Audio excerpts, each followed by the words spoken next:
All sports, all the time. There's heroes and there's legends. Heroes get remembered.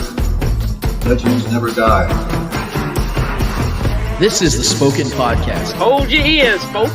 It's showtime. I'm your host, Lance Twidwell. Man, that kid, he can ball, man. He can ball. Touchdown, Kansas City! Patrick freaking Mahomes, baby! Let's talk some sports, because that's what we're here to do. You are tuned in to The Spoken. This is the Spoken Podcast. I'm your host, Lance Twidwell, here inside the Spoken Studios with my guys, Trevor Twidwell. What's good? And Eddie Ortiz. Yo. Episode 168, full swing, full motion. We are so happy for you guys to be here with us and for us to be here with you guys. As we do each and every week, man, we get down and we talk a lot about sports, man. There's always something going on. This is, I would say, probably the dog days of the sports calendar, but there's still plenty to talk about, in particular with the Chiefs and the NFL. A lot going on in the NBA playoffs. We're going to get some thoughts on that. Also, we have the Eddie Hour coming up, so I'm sure we're going to have a lot of thought-provoking questions from our guy, Eddie.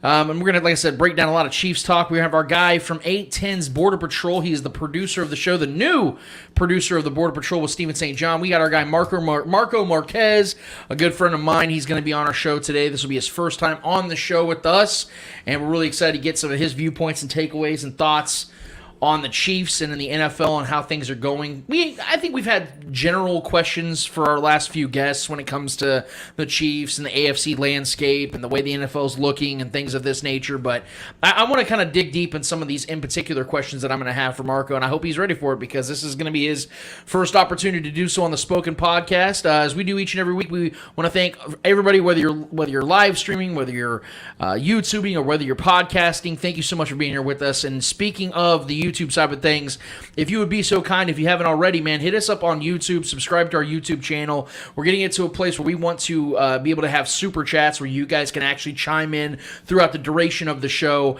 on our YouTube channel. We can monetize these things. We can make these things a lot more profitable for everybody, and we want to add more merch. We want to add a lot of things to this show. We've been doing it for 3 years now, and we're ready for this thing to take the next step, and I know you guys are as well. We got a big football season coming up, and I hope you guys are ready for it because I know we are. That's actually where I want to start, Trevor and Eddie.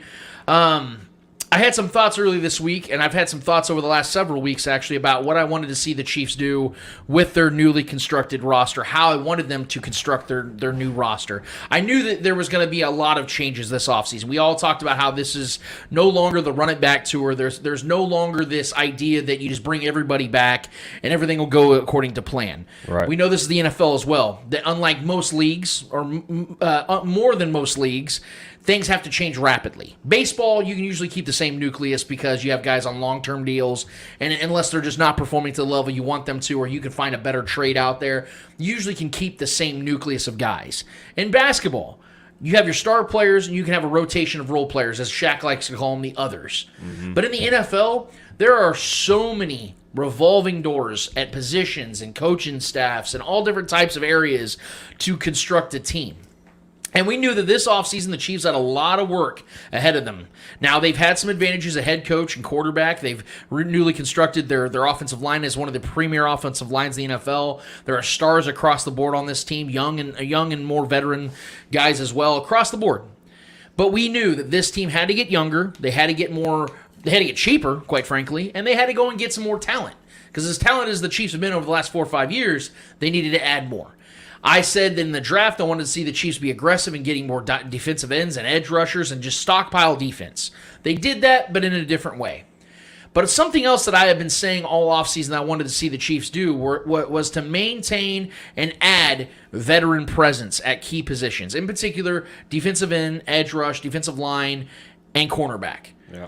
I was big on those things. All offseason, I wanted to see that maybe the Chiefs can entertain bringing Tyrann Mathieu back. They didn't bring back Tyrann Mathieu. They went and got Justin Reed, another veteran who's actually younger than Tyrann Mathieu, that's actually maybe even potentially more talented than Tyrann Mathieu. I wanted to see the Chiefs go out and get defensive ends and edge rushes. They didn't do that. Instead, they waited to the draft, and at the 30th overall pick, they got George Karlaftis. And now we sit here and we look at this roster as currently constructed with newly found members on the draft with Trent McDuffie, Leo Chenal, Brian Cook, Sky Moore, George Karlaftis, even Darian Kennard, guys like that I do believe are going to make impact this season. And I'm very excited to see these guys play, as we have talked about ad nauseum here on this show and on Twitter and on Facebook as well. But there was guys that I wanted to see the Chiefs bring in, whether they're from the outside or retain, that have already been here before. And two particular names recently that I wanted to see the Chiefs get when available, and if they were already available, just go ahead and snatch them up now, was Melvin Ingram and James Bradberry. Mm-hmm. If you don't know who James Bradberry is, he was a former New York Giants cornerback, and this guy has been a talent. He has struggled. He struggled last season, but when you play for a team like the Giants, I think it's very hard to be at the top of your game in a position like that when your defense is constantly behind. You're constantly going up against good pass attacks. It's very difficult for you to play well when you don't have a lot around you. So I'm going to give James Bradberry a pass last season. And then we saw Melvin Ingram decide to go to the Steelers and pass up on the Chiefs last offseason. Wasn't getting a lot of PT. He wasn't getting starting roles like he thought he was going to get with the Steelers, and then asked for his release, and ultimately the Chiefs traded a 6th-round pick to go get Melvin Ingram. And that's where I want to start, is with Melvin Ingram. We saw that the Chiefs a couple weeks ago had tendered Melvin Ingram as an unrestricted free agent, which is not something you see very often, but it can be smart. For one, if a team tenders the guy and the guy doesn't find a job by a certain time, and I'll get to that in a second, they have to come back to the team that tendered them unless they want to retire. Right. But if they go somewhere else, the Chiefs or any team that had tendered a player gets a compensatory pick.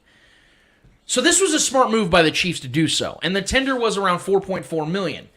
Well, Melvin Ingram decided to test the market, found himself a new landing spot, and it was with the Miami Dolphins. And Ingram's contract with the Miami Dolphins is a 1-year deal up to $5 million and only $3.9 million against the cap. The Chiefs tendered Ingram a couple weeks ago, and it was set at $4.4 million. And we know how this works, as I explained, and it has to be by July 22nd. That is the deadline of when a player can either get signed by another team or has to come back to the other team that tendered him, and he has to come back and play for them or retire. It hasn't been signed. He would have to stay with the Chiefs. The Chiefs offered Ingram 110% of the money he made in 2021, which was $1.4 million. So you'd think they'd be willing to outbid a team if they came in with a better offer, which the Dolphins did, by $600,000. Mm-hmm. And this is where this makes zero sense to me. Melvin Ingram is by no means the top-tier pass rusher he once was. But he is still clearly an effective pass rusher that made immediate impact with the Chiefs last season. In 12 total games last season with the Chiefs, Ingram had 33 quarterback pressures and 4 sacks. 1 sack was notably the only sack a Chiefs defensive player had on Joe Burrow in the AFC Championship. Just to make a comparison here, in 17 total games last season, Frank Clark only had half a sack more and 4 fewer quarterback pressures than Melvin Ingram did in 12 games. 17 to 12. One made $1.4 million per game. The other made $597,000 total while with the Chiefs. And I get that Ingram made the decision to take his talents to South Beach, but I have a hard time believing that he wouldn't have stayed put in Kansas City had the Chiefs matched or slightly outbid the Dolphins. If the Chiefs didn't believe that Ingram was worth the $600,000, why did they not only pay him that exact same amount for 12 total games last season, but also traded a 6th-round pick to get him from the Steelers? And yes, the Chiefs tendering Ingram and losing him does make the Chiefs eligible for a compensatory pick, but based upon the structure of his contract with the Dolphins, it could end up being a 7th-round pick in return. I don't know about you guys, but to me, Ingram is worth more than $600,000 in a 7th-round pick for a team that finished 29th in sacks last season, and outside of drafting George Karlaftis, again, they did absolutely nothing to upgrade their pass rush. And again, Melvin Ingram isn't a franchise-changing pass rusher anymore. We know this. So the fact that Melvin Ingram at this stage of his career meant this much to the Chiefs' pass rush tells you just how bad this pass rush still is. That's the reality of the situation here. And then we get the news earlier this last week that former Giants cornerback James Bradberry agrees to a 1-year They say it's $10 million deal with the Eagles. Now, this contract, according to Adam Schefter, says it's going to pay James Bradberry $7.25 million guaranteed. The total value of it's going to be $10 million, but I don't know if he's ever going to see it. It's all incentive based. I have been preaching since the moment the Giants released Bradberry that the Chiefs need to be the first in line for his services. Now, I know that the ongoing response from Chiefs fans to this has been, well, Lance, the Chiefs are heavily invested in the defensive backs in this draft. They don't need to sign Bradberry. Many think the amount of defensive backs taken in the draft signed after the draft justifies the Chiefs not signing him, but it actually would have given the Chiefs more incentive in signing him, due to the fact that there's a lack of veteran presence in the secondary, outside of Justin Reed and Lonnie Johnson, that we don't even know is going to make the team. Bradberry would have brought both top 20 quarterback skill and 6 years of NFL experience with him, which is more NFL experience than L'Jarius Sneed, Trent McDuffie, and Rashad Fenton combined. And given the fact that, as I've already mentioned, that the Chiefs' pass rush is vulnerable at best, bolstering your secondary with even more talent, not to even mention veteran talent, is critical in balancing out the equation and compensating for the lackluster front seven the Chiefs are inching closer to the regular season with. And you are fooling yourself. Listen to me here. You are fooling yourself if you don't think that Bradberry wouldn't have been looking for apartments in the Power and Light District if the Chiefs offered him a deal similar to what the Eagles gave him. I refuse to believe he wouldn't have entertained coming to Kansas City if they would have matched that number. And it was 1 year, $7.5 million, essentially. Mm-hmm. When it comes to both Melvin Ingram and James Bradberry, I get that it takes two to tango here. The athletes, along with the team, have to be willing to make it happen. But seeing that these two players the Chiefs could have definitely used get paid by other franchises upset me, because, the Chiefs had more than enough cap space to make both these fit. I was told by someone this week, in response to my take on these two players and why I believe the Chiefs why they both should be members of the Chiefs, quite frankly. And this person said to me, quote, "It's a youth movement. The defense is going to blow some coverages and other dumb things, but they'll be fast and violent while learning. Hang tough till week 10, in my opinion." End quote. I responded by saying, I'm all for the youth movement. I am. But veterans, especially veterans at key positions like cornerback and edge, are imperative for a team trying to win another Super Bowl this season. It's the literal difference between rebuilding and retooling. They need vets as well. This person came back with me with, quote, "No one wants to hear this, but after 4 AFC championship games, this might be a step back year. We lost our best offensive player and didn't fix our most glaring issue, pass rush. We'll still be a playoff team, but probably not a Super Bowl team. Just my 2 cents. End quote.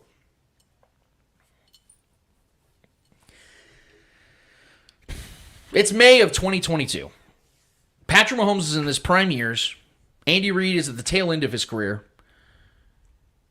And we're conceding with the idea that the Chiefs aren't all in with winning the Super Bowl, and that's somehow okay.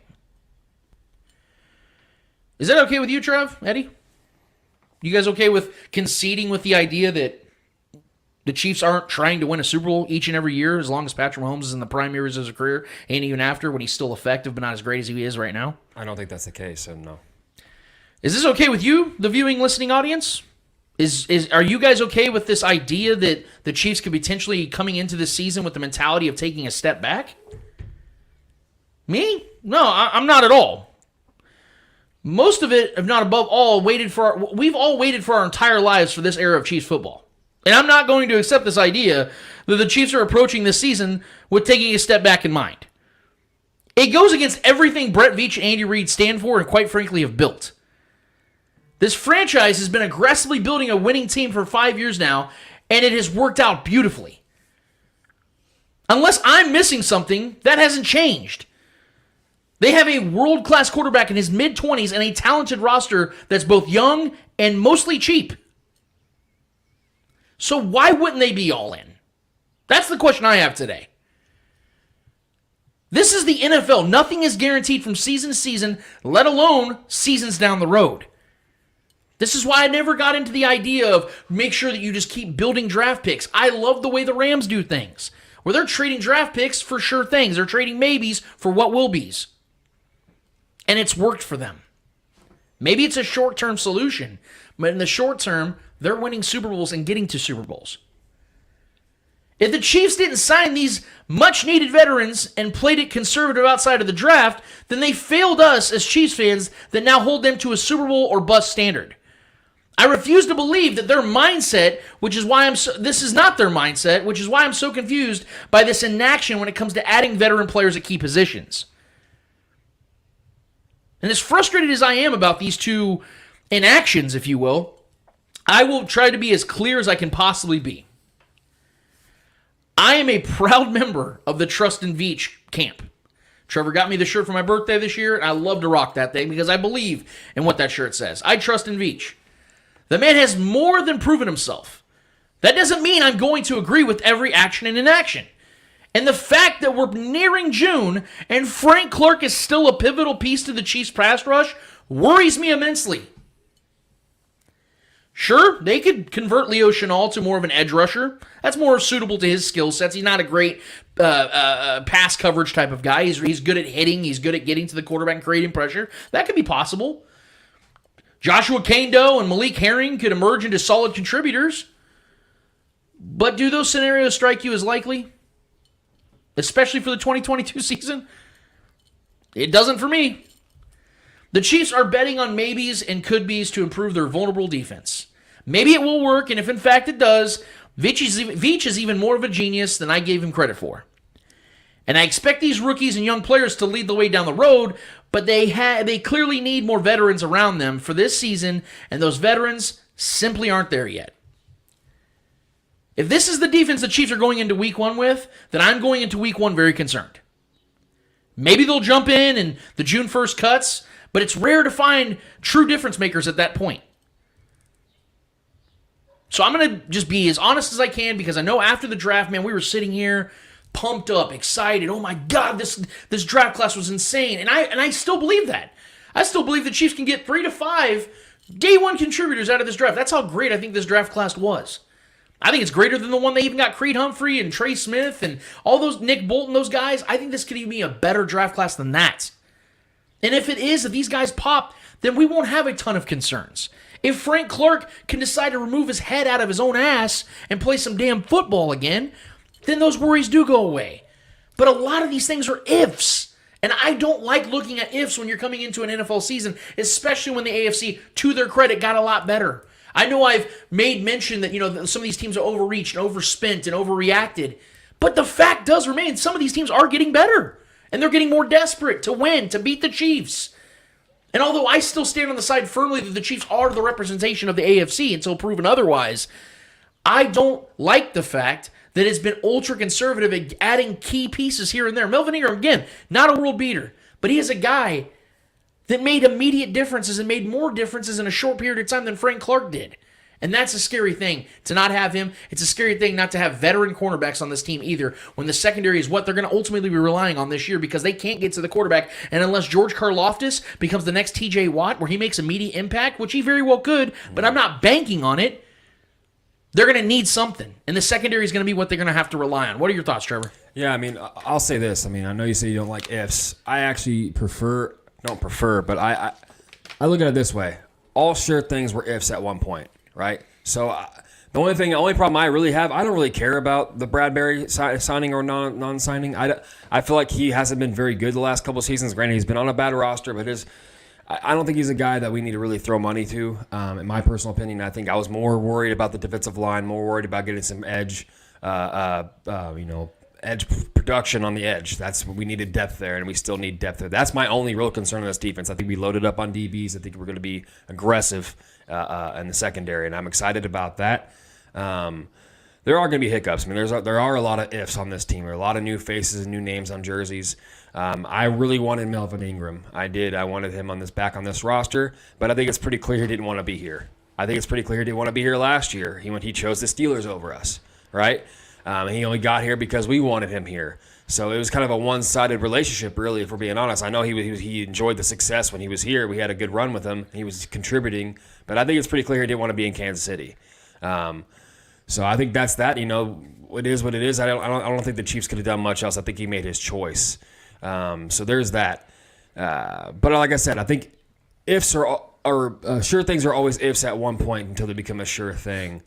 Kane could become something, We could move around some guys on the defensive line to the edge, get Naughty out there or who knows what we're going to do. Maybe Chris Jones will play a little bit more on the outside sometimes, and we'll get, Deshaun Wharton playing some more in the middle. I don't know how we're going to do things.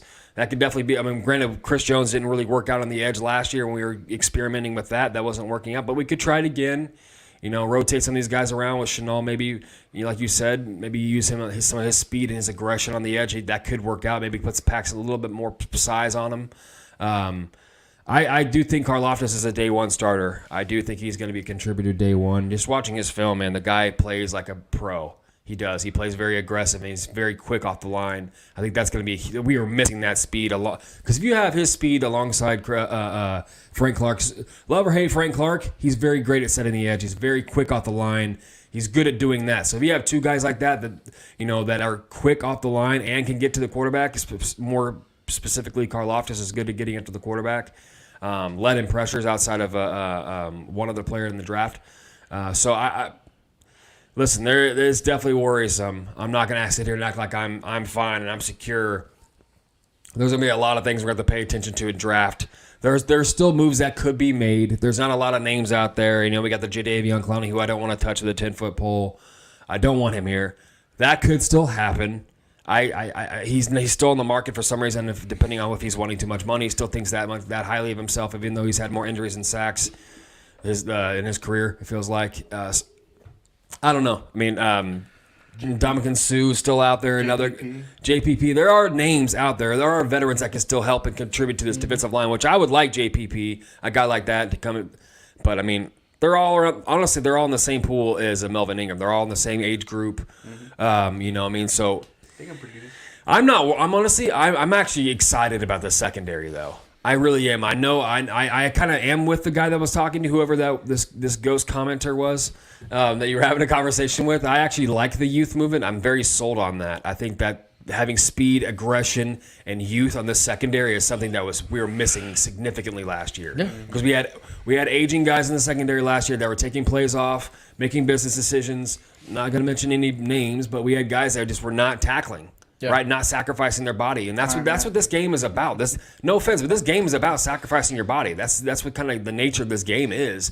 And when you're not having that in the secondary, and you're getting beat, and like that Jamar Chase play where he caught the ball like a 5-yard slant, we literally let him run all the way to the end zone. That's unacceptable. Plays like that are not going to happen this year. They might happen, but less likely, I think, with this secondary going in. We have so many bodies to choose from, so many bodies to evaluate. I'm really, really excited to see which cream rises to the top in the secondary, and the depth that we're going to have in this secondary is huge.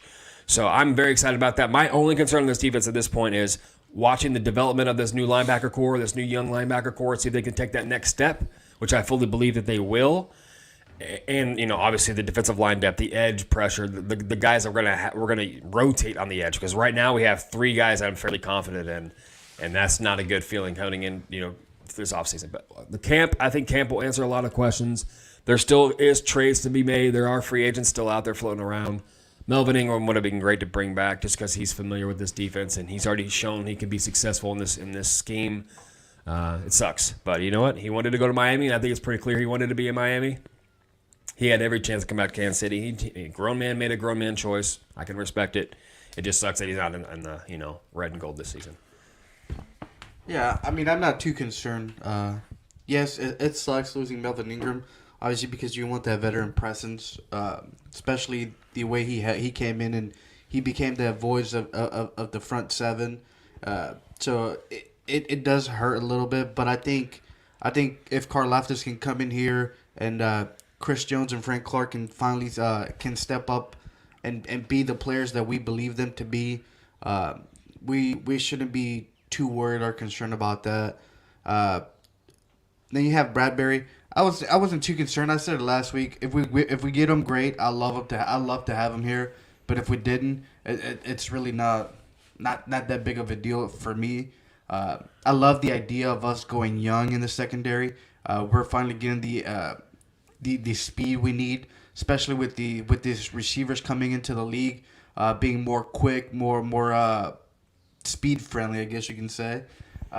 So it's better to have people out there who can keep up and who can make those plays. So I like the fact that we're going a little bit younger on the secondary, but I do feel like we do need a veteran presence. Yes, we got Frank Clark. Yes, we have Chris Jones, but I think we need that veteran kind of leader voice in this defense. And if we go out there and get like a JPP or like a Sue or somebody out there that still has some juice to give, obviously they're not going to be the players that they once were. But if they can give just a little bit of that juice to the Chiefs and kind of inject that to like the new guys that came in, to the rookies, inject that energy to the defensive line, we can go pretty far this season. But yes, I'm not too concerned.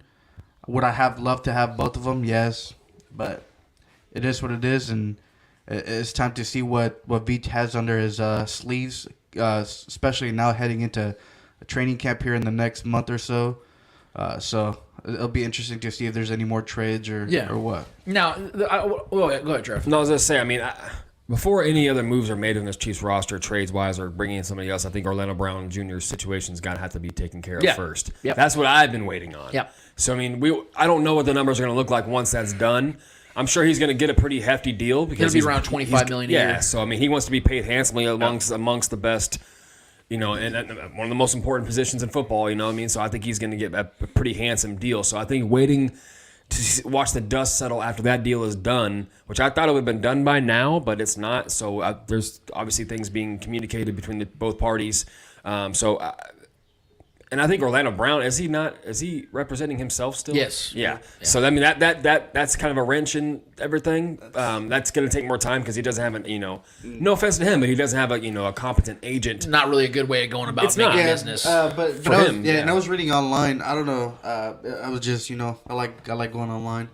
That we could potentially use Orlando. Online's nice. Yeah. I like online. That we could potentially use Orlando Brown for like a trade as a trade piece, to get like a Josh Allen from the Jaguars.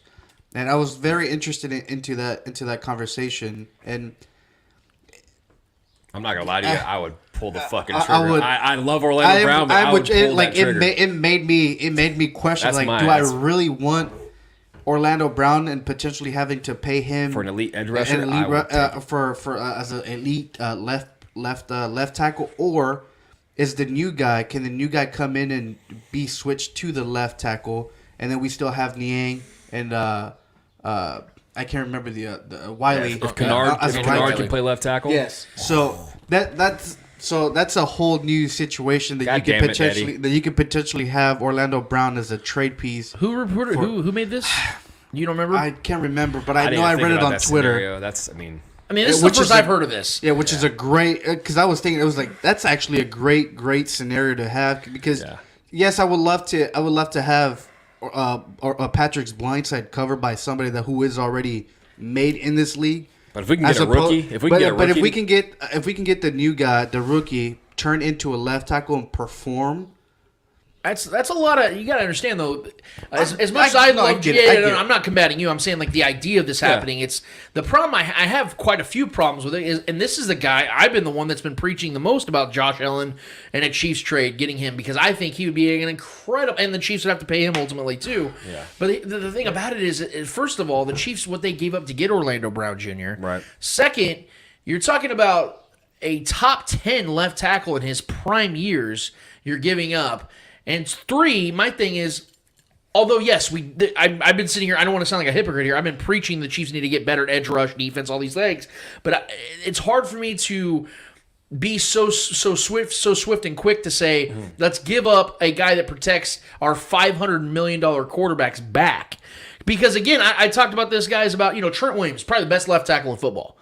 Orlando Brown Jr. last season played 191 more snaps than Trent Williams, he's hurt. and had the exact same amount of penalties as Trent Williams. This was Orlando Brown Jr.'s first season in this offense, and this is one of the hardest offenses to learn, and he played that well, and he played more. So my point in this is, if you're giving up Orlando Brown Jr., you better know that what you're replacing Orlando Brown Jr. with is going to do the job and do it great day one. I will say because you can't afford to lose Patrick Mahomes. For sure. I will say it is slightly suspect that it's been taking this long for this deal to get done, in my opinion. I know there's plenty of time. I know that. But typically when you're in-house and the GM is on board and the player's on board, typically things work out quickly. And the tendencies we're seeing now is that the tendencies we're seeing now is that when the Chiefs don't have contracts getting done, it's usually not a good sign. Well, and Brett Veach is not a GM that sits around and lets a lingering. He's not a lingerer. Yeah, no, like a lingering missing a vacancy at a position that they need as well, right? He's always taken action on any position that we needed, right? So we all know that we need another defensive end. We need another edge rusher.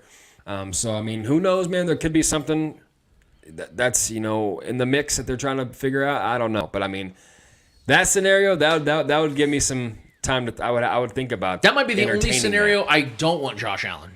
That sounds crazy, but we always talk about the three most important positions on a football team is quarterback, edge rush, and left tackle. But you can make the debate that left tackle is more important than edge rush because if the quarterback's most important, what's next? Protecting that most important asset or getting to them. So I get it. There's a lot of nuance in that. I think it comes down to, do you believe that Josh Allen is going to make an impact that justifies letting go of Orlando Brown Jr.? Yeah. And I don't know if that's the case because as much as I love Josh Allen, I personally have gun to my head, if I had to make the choice right now to do that trade, I wouldn't do it.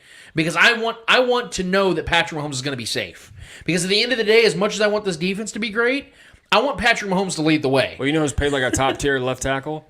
Joe Thuney. So if Joe Thuney wanted to slide the left tackle and Kennard could play right. Come on, stop. He played well when he filled in. I'm just saying.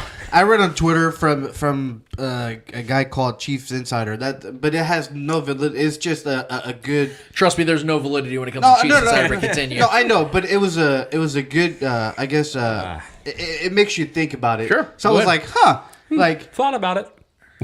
Let's see. It's like would I be mad if we were able to trade Orlando Brown, who, yet again, we don't have a contract with. We don't know what the contract negotiations are like right now. Yeah. We don't know nothing, to get a big piece for defense, something that is crucially needed. Yeah. It makes you think, and then like Trevor said, you can we had Joe Thuney slide to left tackle last season, one game, and played great. He played great. He was beat a couple times. I mean, I'm not going to deny that, but obviously his first time playing left tackle. I mean, and then you have the new rookie coming in who could potentially, think about how difficult that would be though for Darian Kennard to say, "Hey, you're not only going to start on the Chiefs' offensive line, you're going to go from right tackle to left tackle." He kind of seems like one of those guys that would want that. I know he would want that. If his interviews and stuff, but is he going to be a guy that's going to be good enough? Like, I'm big on Darian Kennard as a right tackle. If you had to tell me right now he's playing left tackle, I'm shivering. I think he even said that right tackle was his natural position. Absolutely. At the same time, you can think about Orlando Brown because his natural position is right tackle, and then he switched only to based left upon the fact that the team that drafted him already had a left tackle. Right. Orlando Brown actually felt more natural left tackle, and you saw that in his play. Then when he played left tackle for the Ravens, his grade went up. When he played for the Chiefs, he was one of the 5 to 10 best left tackles in football. I do not want to trade Orlando Brown. I'm just saying, like, if there is a chance we could get an elite edge rusher just entering his prime, I would entertain that. I'm not going to lie to you. I would definitely entertain that. It's a good problem to have. Yeah. Because if we can if we were confident in a guy that could fill in his role competently, and we can get an elite edge rusher at 25, 26 years old, and Josh Allen that would go out there and wreak havoc alongside and immediately be Frank Clark's and push Frank Clark into being a rotational guy instead of a starter. Bro, I'm on board with that. I'm just saying. And to kind of reel it into like the discussion like we initiated here when it came to, because I heard you both out when it came to your reactions to Melvin Ingram and James Bradberry not being Chiefs and how you guys are okay with it. The guy that actually hit me up on that, his name's Jeff Farver. You can follow him on Twitter at JTFAWVER. Jeff Farver. It's VP of Pizza Consumption. I've known Jeff for a long time. Really good Twitter follow. I agree with what Jeff is saying. That's why I said I'm all for the youth movement.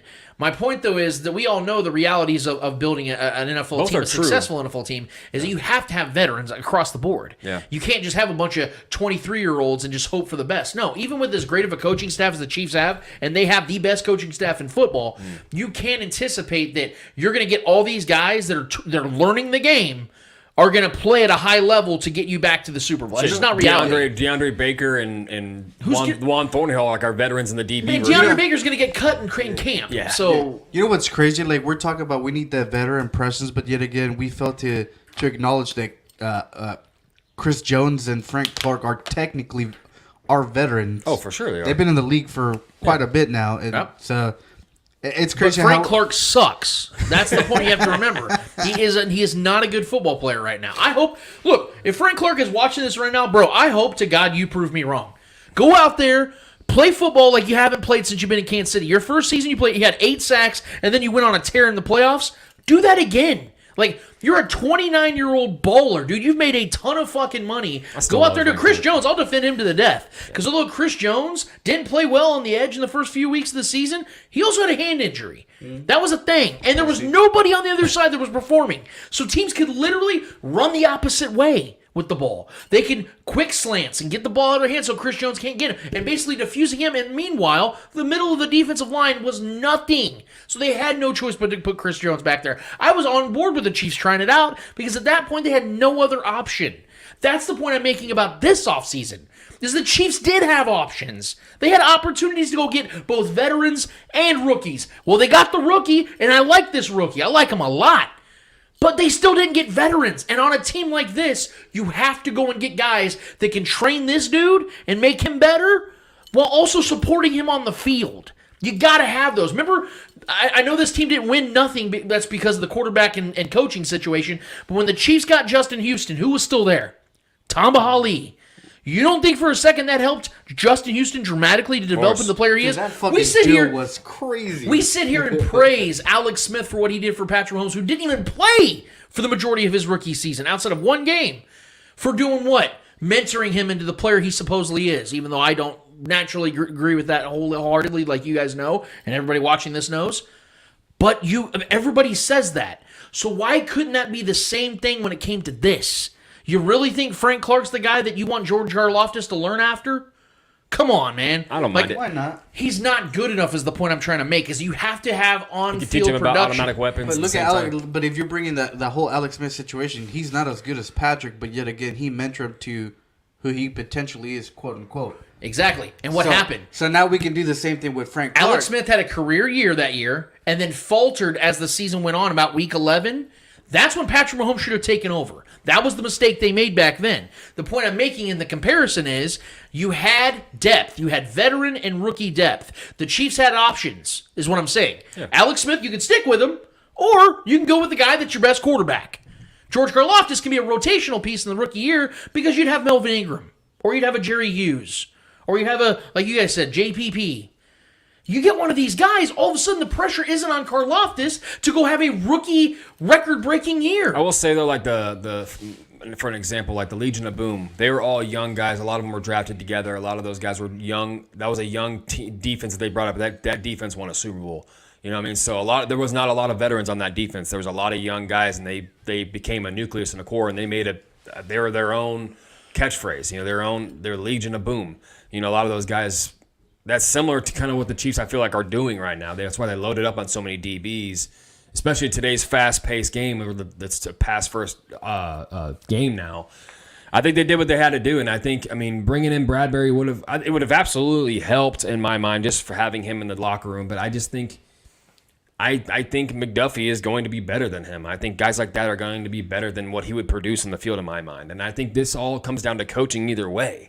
You know, you can have veterans in the locker room, but if your coaches are incompetent, it ain't going to matter. And I think Spags is ready to coach up a lot of these young bloods that are ready to go. And I think that this defense only got faster and only got more aggressive and only got more playmakers. So I think it's a net positive for this Chiefs defense in the offseason so far. I'm excited about the secondary for sure. I'm excited to see these guys flying around. I've been hearing Raven reviews about Cook. Supposedly he's been a beast in camps so far, when the rookie mini camp stuff. So I think he was out there flying around. They said he looks great. So I'm excited about a lot of these guys. My only concern about this defense, like I said, is Chanel getting in the rotations lock, this linebacker group, Bolton and Gay taking those next steps, becoming true leaders in this defense, with Hitchens being gone and everything. So I just want to see that develop, and obviously we need help getting to the quarterback off the edge. Outside of that, I'm excited about this defense. I think they're going to be better than last year for sure. Quicker, more aggressive, making plays. Yeah, I definitely agree. They're a more athletically gifted bunch now. Mm. But even Jeff Farver, who came at me with this idea of the youth movement and all this stuff, you think about what the acceptance of what he's saying. He also says in the tweet that they're going to blow coverages, they're going to do all these frustrating things, and wait till week 10. Okay, do you guys remember what happened last season when the Chiefs started out 3-4? What were we doing here? We were criticizing the shit out of this team. We were sitting here talking about how this team, something's not right, doesn't make sense. People were theorizing that Travis Kelce and Patrick Mahomes were having problems. Like, there was some wild-ass shit that was being spread around there, right? That's the nature of it. What do you think is going to happen if these rookie players that Brett Veach just drafted look terrible for the first 5 to 10 weeks? What do you think the narrative is going to be at that point? Oh, Andy Reid, he's on the way out. He's going to retire. He mentioned it this offseason about how he doesn't have a lot left, so clearly he's on the way out. Oh, Brett Veach still can't draft for shit, can't take defensive players for shit, it doesn't work. These are all going to be the narratives, man. And my point is, when you have veteran guys that can withstand those things and stand in front of that criticism, it makes the job for these rookie guys that much easier to fight through those things, because these guys are walking in with fresh eyes, fresh ears. And trust me when they say they all listen to the noise. Mm-hmm. And if you have that type of noise from your local fan base, your local radio stations, your local TV shows, it's going to be that much harder for these guys to bounce back from that. And I do anticipate there's going to be some struggles, which is all the more reason why you had guys 2 years ago like Rashad Breeland. Mm-hmm. The Chiefs don't win the Super Bowl without guys like that, because he was a foundational veteran piece that you got for $4 million, and he made a difference. You're going to tell me right now, because I agree with you, Trent McDuffie is the most talented corner the Chiefs have. Mm-hmm. He is more talented than James Bradberry. But if you had a 28-year-old James Bradberry alongside Trent McDuffie, you're telling me not only is Trent McDuffie going to get better quicker because he's got that guy next to him, but the defense isn't better? Who do you think's better, L'Jarius Sneed or Bradberry at this point? I think Bradberry is the better corner now because of the fact that he's a better one-on-one corner. L'Jarius Sneed is a great slot corner. He's an incredible slot corner. He's a better playmaker in my mind. Well, L'Jarius Sneed, people forget. A good blitzer. People forget L'Jarius. Yes, 100% agree. Yeah. But see, that's making my point, though, because L'Jarius Sneed was naturally a safety. Mm-hmm. They converted him. He's more of a versatile player, whereas Bradberry is a solidified cornerback one. I'm not saying he's, Darrelle Revis in his prime or Jalen Ramsey. I'm saying he's a guy that you can put out there against a number one corner and trust he's going to do a good job. Whereas Trent McDuffie could be that. L'Jarius Sneed could be that. Mm-hmm. We know what James Bradberry is. We have seen 6 seasons of this guy. Well, and I will say this too. You brought up last season about how we were roasting this team, how bad they were defensively and things like that. A lot of this defense was made up of veterans, and a lot of those veterans last year were becoming complacent. Yeah. Hitchens was playing like shit. Yeah. Tyron was playing like shit.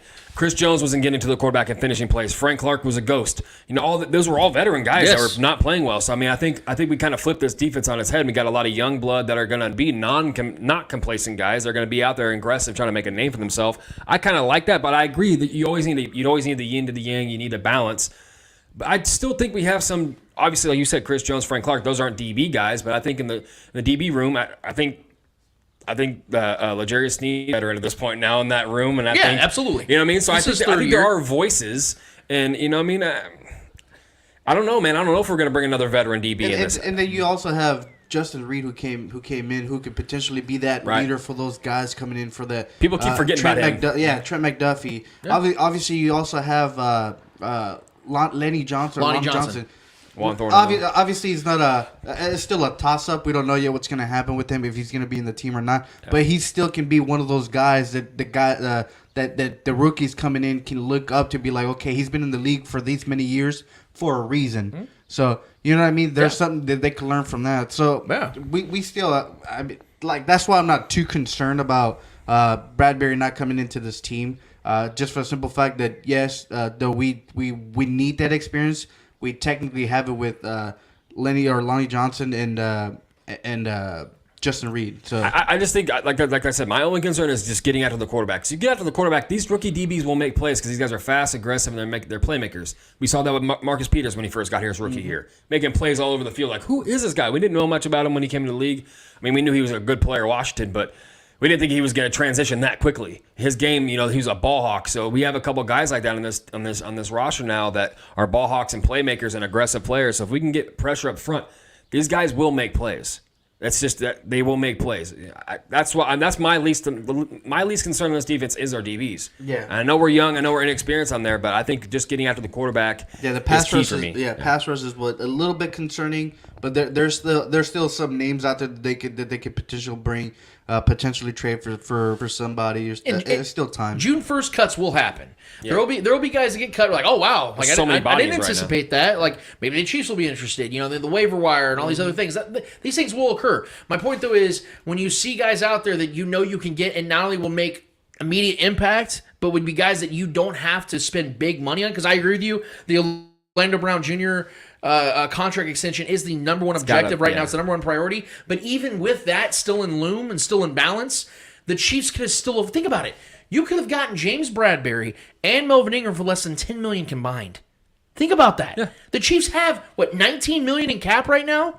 So even when you finagle some other things, you open up more cap space. You get Orlando Brown Jr.'s contract, which, by the way, when he gets his extension, actually opens up even more money for the Chiefs, and they can be big spenders in 2023. Yes, 100%. What were we going to say, Eddie? And there's a comment from SKC Music Guy who makes a really good point. We also have Joe Cullen, who is our new D-line coach.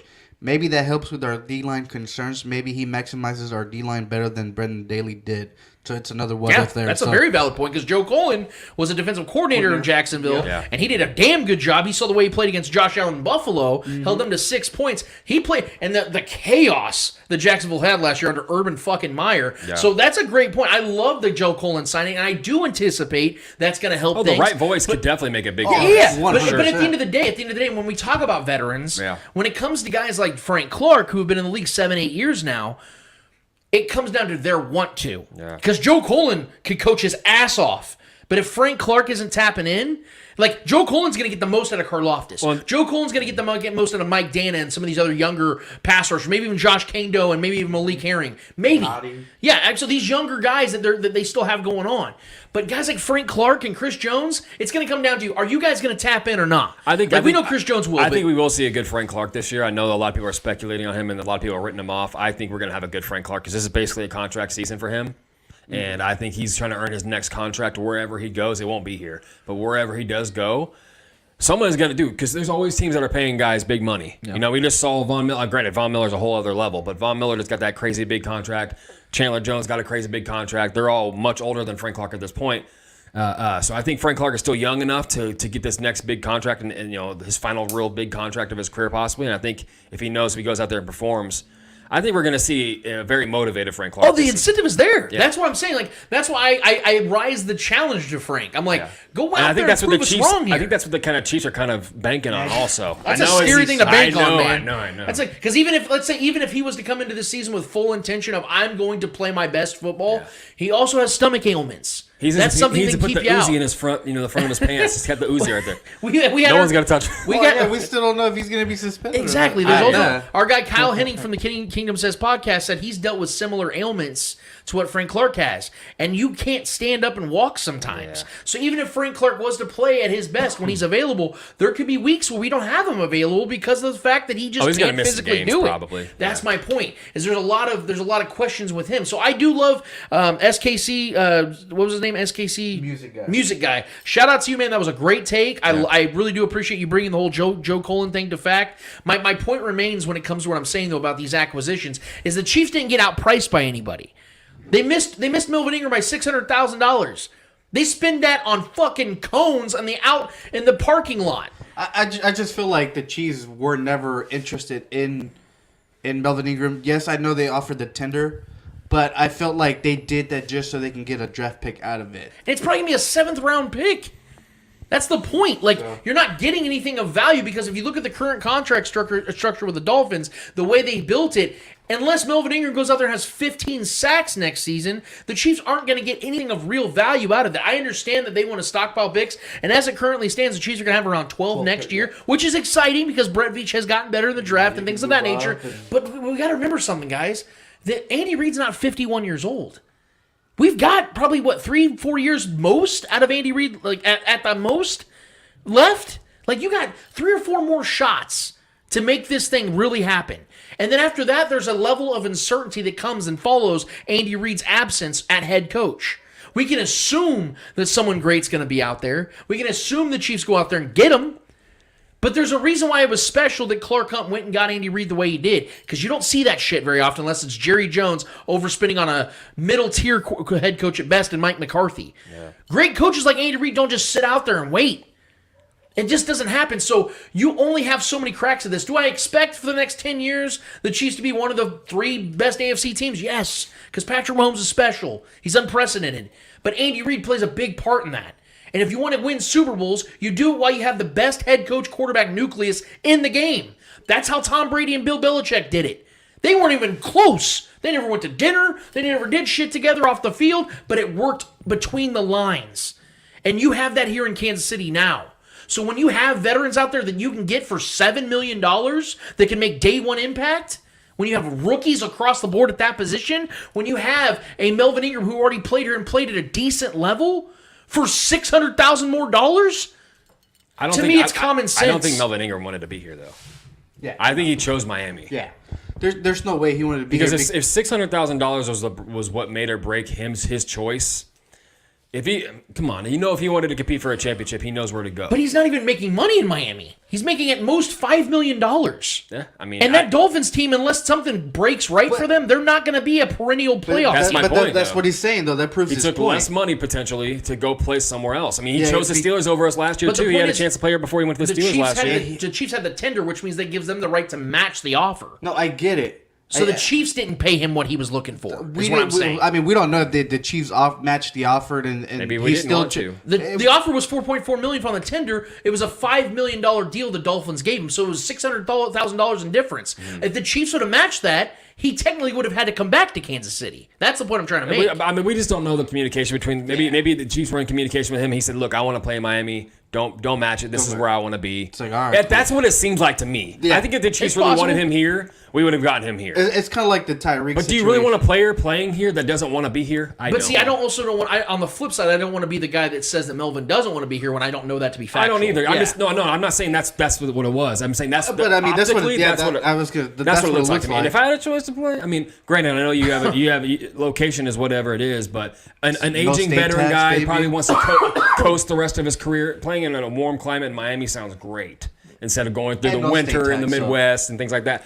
I know these guys are beasts. These guys are pro athletes. These guys weather doesn't affect their choices as much, but the older you get, I think it kind of does. And I think Melvin Ingram playing in who I think is going to be a good team this year. Not like they're going to be trash. They're going to be a good team this year. Yeah. But yeah, I think he chose Miami. In my personal opinion, that's how it looks. Then we had another situation that I was thinking about last night. I was watching the NBA playoffs, and obviously I'm still always thinking about football. I'm thinking about things to talk about for the show because, again, as I said at the top of the show, this is the dog days where there's not a ton going on news-related wise. There's not a lot of moves being made. Free agency's done. The draft's done. So at this point, it's getting ready for OTAs, getting ready for training camp that's still a couple months away. So we have to really try to garner up some thoughts and some opinions here. And I thought about something in regards to Tyreek Hill, and I know this is still such a hot topic in Kansas City because I think a lot of fans are still trying to deal with the idea that he's gone. And you have the 5 stages of grief? Yeah, you really go through. I think we've gone through the depression phase and all that stuff. Now I think we're starting to get through it. Yeah. And I think we're on that last turn. It's going to all start over when we see him not on the field, though. I found it interesting, though. It's interesting to me how the Chiefs losing Tyreek Hill has been a bigger storyline this offseason than the Packers losing Devontae Adams when most consider Adams to not only be the better receiver, he was the only legitimate receiver for Aaron Rodgers, and the Chiefs still have Travis Kelce. Not to mention the fact that the Chiefs clearly have the better offensive line. The Packers have a good offensive line, but the Chiefs have a great offensive line. We've also brought in other receivers, Juju. And yeah, exactly. And the weapons as a whole with Juju, Hardman, MVS, Sky Moore, Rojo, and Clyde out of the backfield. Here's some numbers for you guys. Since 2018, Aaron Rodgers has thrown for 16,858 yards and 136 touchdowns. Davante Adams has put up 5,310 receiving yards and 47 receiving touchdowns in that span. In other words, over 31% of Rodgers' yards and 35% of his touchdowns went to Adams. And just to compare, Patrick Mahomes has thrown for 18,707 yards and 151 touchdowns since 2018. Tyreek Hill has put up 4,854 yards and 43 touchdowns in that span, which means that only 26% of Mahomes' yards and only 28% of Mahomes' touchdowns went to Tyreek. Rodgers heavily relied on Adams for the last 3+ seasons. No doubt. Mahomes has excelled with or without Tyreek for the last 4 seasons. These are just the facts of the situation. And again, if we were building teams right now, I would probably take Davante Adams over Tyreek Hill. Now, he may be the only one I'd take over Tyreek Hill right now, but I would take Davante Adams over Tyreek Hill. He's the best receiver. I think he's the best receiver in football. And Aaron Rodgers, over 1/4 of his touchdowns and yards came to that one player. Tyreek Hill was taking 1/4, 1/5 of the yards and touchdowns of Patrick Mahomes. Yet, to me, just from what I've seen, what I've listened to, what I've heard, and all these things on the national landscape, it's almost been more of a, well, the Chiefs really took a massive loss in Tyreek Hill, which is true, but I'm not hearing that on the flip side, and I found that interesting. I wanted to kind of open that up to discuss here on our platform because I don't think that's been talked about enough. Why is it that folks think that the Chiefs took such a massive loss, but knowing how important Davante was to the Packers, which he was more important than Tyreek was to the Chiefs, why that isn't being viewed as? Eddie, do you have a thought real quick? I feel like Aaron Rodgers is what calms that water down because he's a proven MVP. He's a proven quarterback in this league. It's no different than Patrick Mahomes, but I would say that the experience that Aaron Rodgers has in this league and has proven throughout his career, I think that's granted him less questions than what Patrick Mahomes is getting because with Patrick Mahomes, we haven't seen him with Tyreek Hill. As to Aaron Rodgers, we've seen him without Davante Adams, and he still performed to a high set. So I think that's why there's not as many questions as to how's this offense and Aaron Rodgers gonna do without Davante Adams as to Tyreek Hill with Patrick Mahomes, if that makes sense. Yeah, for me it's pretty simple. I think it's just because Patrick Mahomes came into this league with Tyreek Hill ready to go. That's not how it is with Aaron Rodgers. Aaron Rodgers was arguably the best quarterback in the NFL before Davante Adams was even in the league. Right, so when Davante Adams came, he came to play with Aaron Rodgers. Patrick Mahomes came onto a roster that Tyreek Hill and Travis Kelce were already established and already, considered 2 of the best weapons in the league at that time. So I think a lot of people, which is bullshit, a lot of people are speculating the fact that Patrick Mahomes, we haven't seen him without Tyreek Hill at a long amount of time. How is he gonna be without his safety blanket? Even though we've watched Patrick Mahomes come in his very first start in the league and ball out with Albert Wilson, who may not be on a team. May not be on a team right now. Last I knew he was in Miami, but I don't even know if he's on a roster at this point. Shout out Albert Wilson. I always loved that guy. But I just think that's simply what it is. It's the mystery. People are considering the fact that Patrick Mahomes might take a step back without having Tyreek Hill. And look, we've talked about this on the show. There's no replacing Tyreek Hill. Yeah. You just go a different way. You just attack the game a different way. You don't replace guys like that. Aaron Rodgers isn't going to replace Davante Adams. He's not going to have another guy this year who's going to get 12 to 15 targets a game like Davante Adams was getting. He's going to spread the wealth. He's going to spread the love. And the offense is going to attack differently. And Aaron Rodgers has done that before too. And Patrick Mahomes can do that too. All the great quarterbacks figure out ways to win in different ways. We've seen, Peyton Manning, lose his number one weapon and still thrive offensively. You know what I mean? We've seen him lose those guys. And Tom Brady's also found ways to win, obviously, without certain weapons. You know, we saw him win great games or have great seasons without Randy Moss, and then you saw Randy Moss join the Patriots, and it was fucking fireworks. Granted, they didn't finish the deal, but that was still a fun team to watch. It was ridiculous. It was electric. And then we saw him continue to win without Randy Moss on the team. You know, so great quarterbacks find ways to win regardless. Great coaches find ways to win regardless. I'm not hung up on the with or without Tyreek Hill situation. It's just going to suck not seeing that production and that electric kind of vibe to this offense. Things are going to be different. Maybe not as exciting.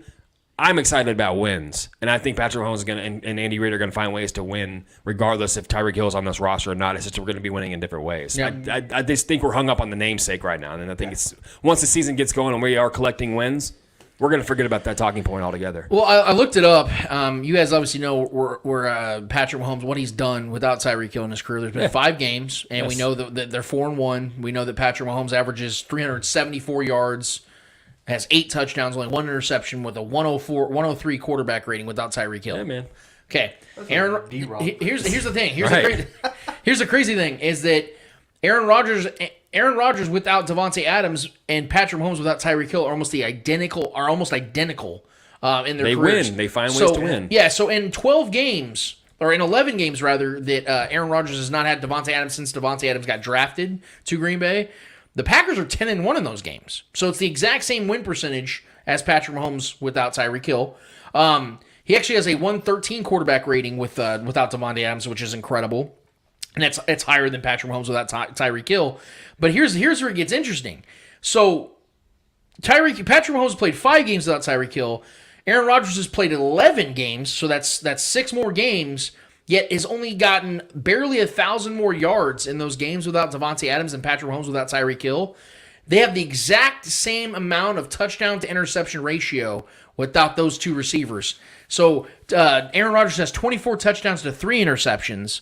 Patrick Mahomes has 8 touchdowns to 1 interception. So the touchdown to interception ratio is actually the exact same. 8 times 3 is 24. Aaron Rodgers has 24 to 3. Patrick Mahomes has 8 to 1. So that's an insane touchdown to interception ratio. So, no, what were we going to say right there? I will say that the point that I didn't make that probably is noteworthy here in this conversation is I'm not going to act like Aaron Rodgers went on a drought where he didn't have an elite receiver. He went from Jordy Nelson to Davante Adams. So, I mean, Greg Jennings as well. Yeah, but I mean, Jordy Nelson was just especially from a fantasy player's sake, Jordy Nelson was like a guy you take in the early first round on fantasy drafts because he was that great. Yeah. His numbers were always in the touchdowns. So I mean, Jordy Nelson was a stud receiver for a good 3-4 year stretch. Driver back in the day. Yeah, so he always had good. I'm not going to act like Aaron Rodgers had nobodies ever in his career. He's always had good weapons for the most part. Yeah. Granted, they never drafted many guys. Javonte was the first guy they really drafted and brought in as a Christian Watson is the first round wide receiver they've ever taken. Yeah, because Davante was a second rounder, right? Yeah, he was a second round pick. Right. Yeah. So I mean, but he's always. So I'm not gonna act like Aaron Rodgers has always had a bunch of bums or had a bunch of bums at one point. He did have Jordy Nelson and Driver and guys like that. So I mean, he did have weapons. I'm not gonna act like he went on a drought. And Patrick Mahomes got weapons too. They just figure out ways to win in different ways with different bodies. That's what they do. This is what I think it is, and it's almost in line with what Eddie was saying about how there's just more of a.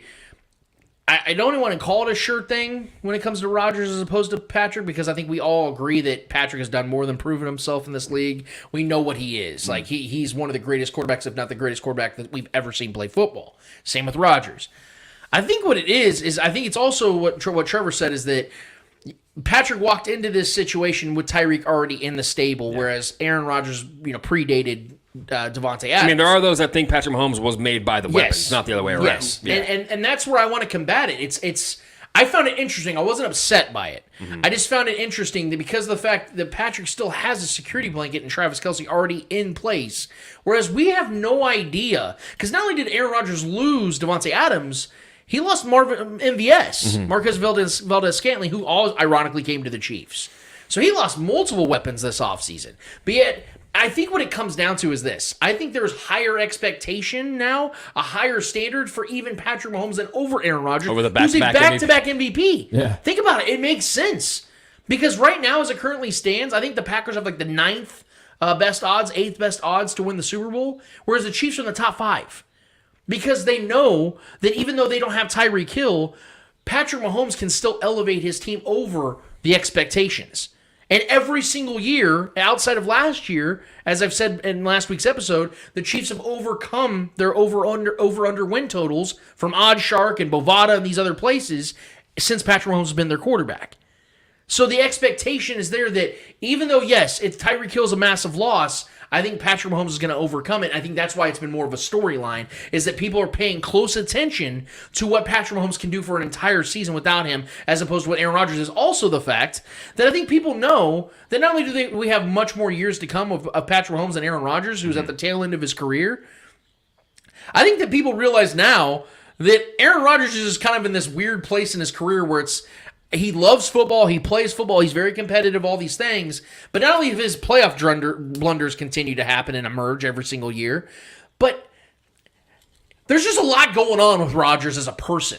Like, we don't know, like, Patrick, you don't see a lot of Patrick Mahomes. Like, the controversies they have now are he was at a basketball game, or he bought his now wife a car. Like, that's all they, like, really talk about. Like, Patrick Mahomes to me, Patrick Mahomes, okay, but you know what I'm saying? Like, when it comes to Patrick, like, him being in the news outside of football. Yeah. It's like Derek Jeter. I look at Patrick Mahomes like a Derek Jeter. Like, you're just not going to get a ton of controversy out of him because he's a very vanilla kind of guy. He's not going to ever go out there and do some stupid shit. Whereas Rodgers, he goes on the Pat McAfee show. He drops Joe Rogan's name as like an expert on medical, stuff My boy like Joe Rogan. Yeah, he gets, he puts himself in the line of fire, whether Rodgers you agree or is the disagree. A-Rod. He's Mr. Controversy. He puts himself in controversial ways. Yes, exactly. Rodgers is the A-Rod and Patrick is the fucking... Exactly. Yeah, ironically, yes. And Facts. so I think that's what's happened here. Is I think the perception of both these quarterbacks, although both revered as great quarterbacks and the two of the three best quarterbacks in football today, I think that people look at it as, okay, Patrick Mahomes is all about football, all about winning.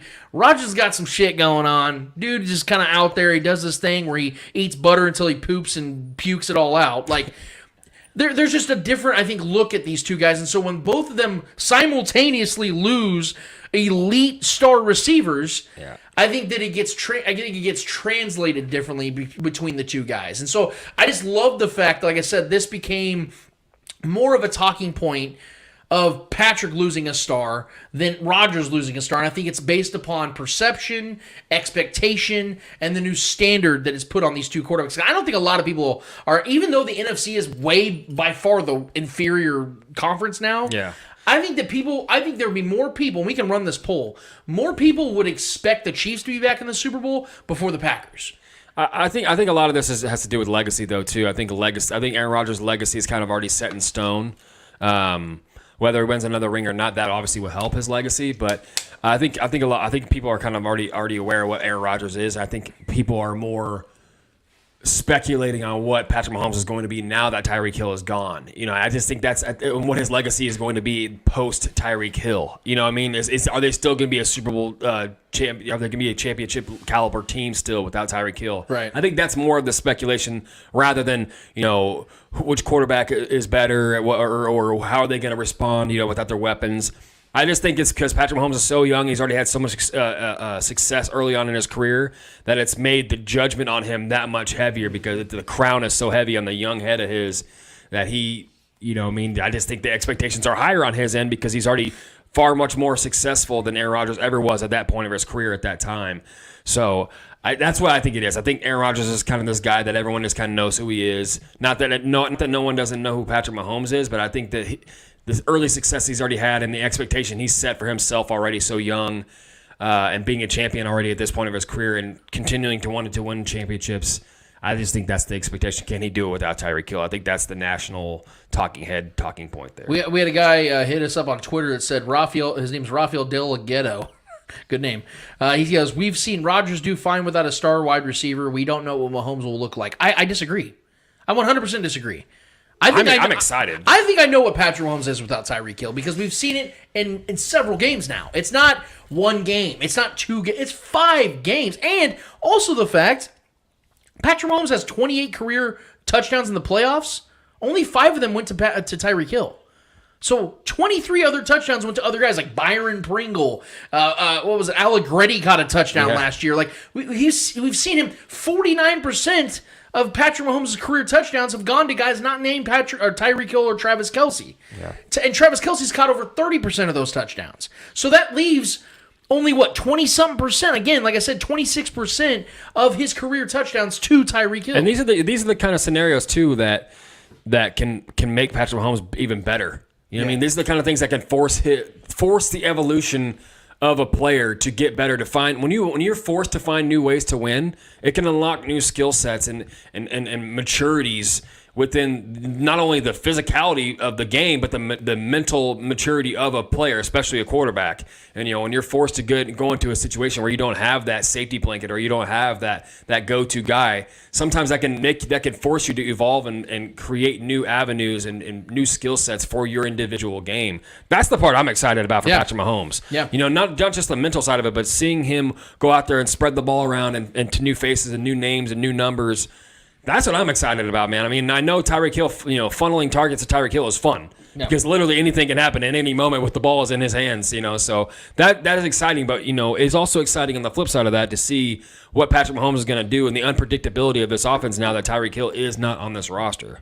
You know what I mean? So that's kind of what I'm looking forward to. I mean, you can try to play that as a negative. I'm playing it as a positive because I know Patrick Mahomes is alongside you. I'm right there with you. Patrick Mahomes is a transcendent talent and a special player.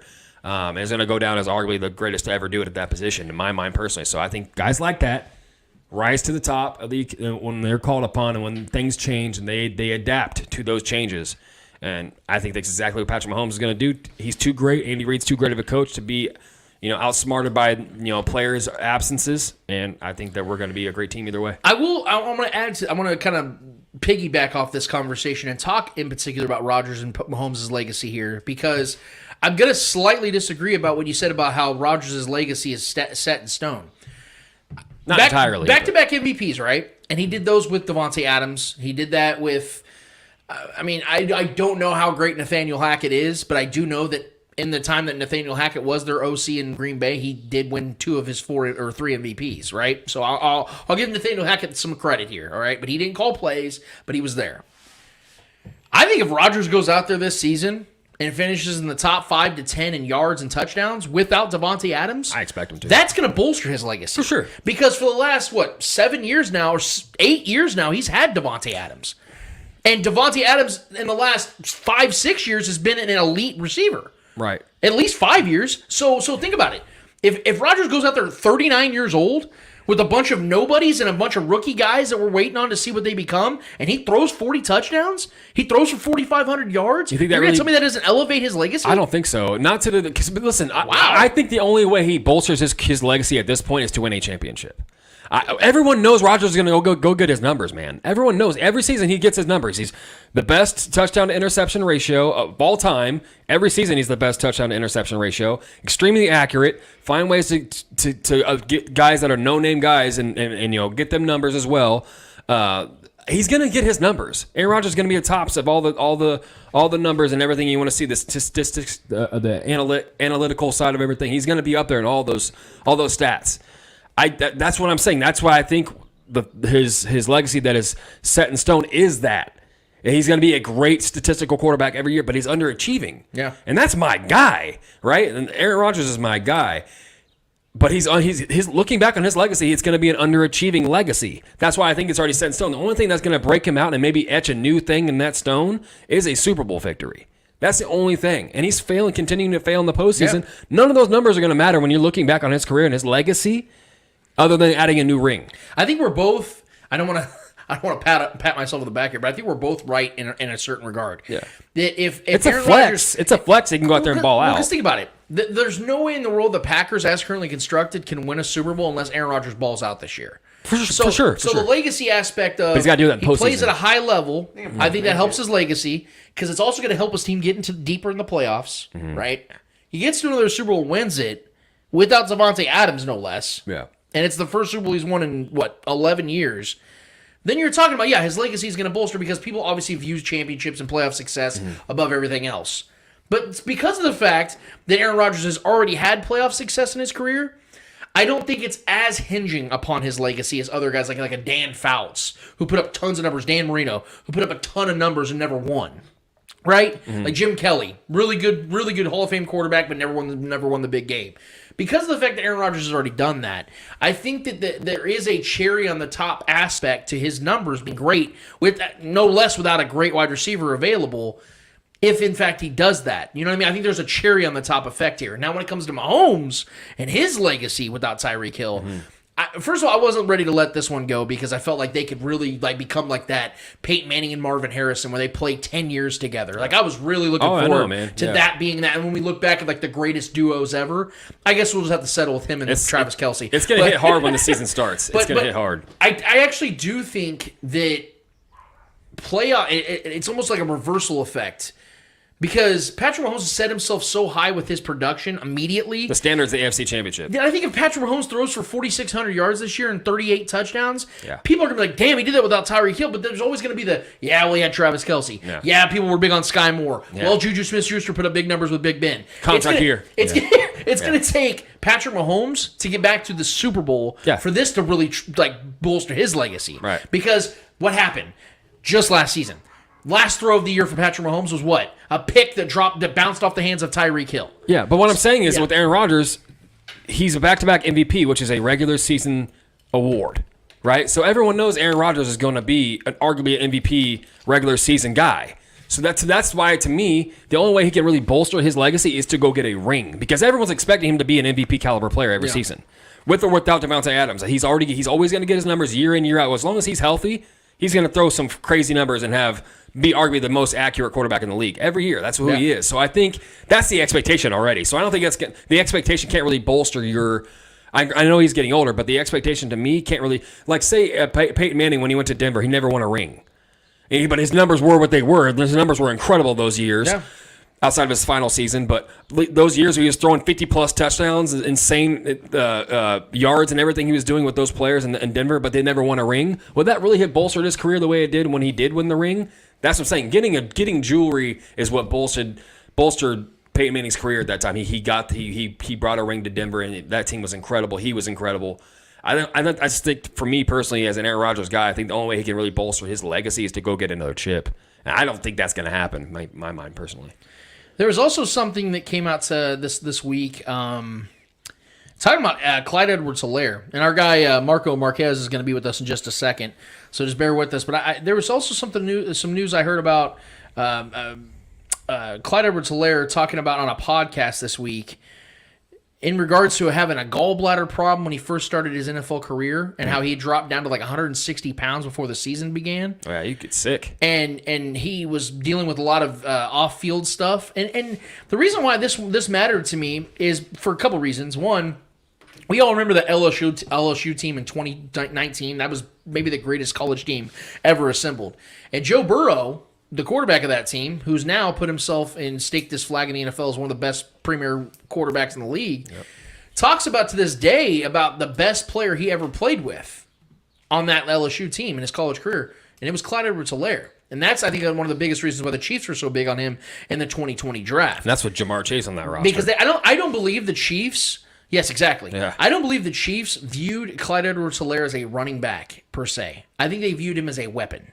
I think they looked at him, and it's confusing because of the way they've utilized him. But I think there's some context to what's going on with Clyde Edwards-Helaire early in his career. Now, we know that availability is the number one thing. You got to be able to be available. We've seen Clyde now miss, I think, 7 games in his early career. But when we've seen Clyde on the field and he's been utilized the way his skill set best presents productivity, he plays well. Mm-hmm. And he plays really well at times. He's looked deadly effective at times.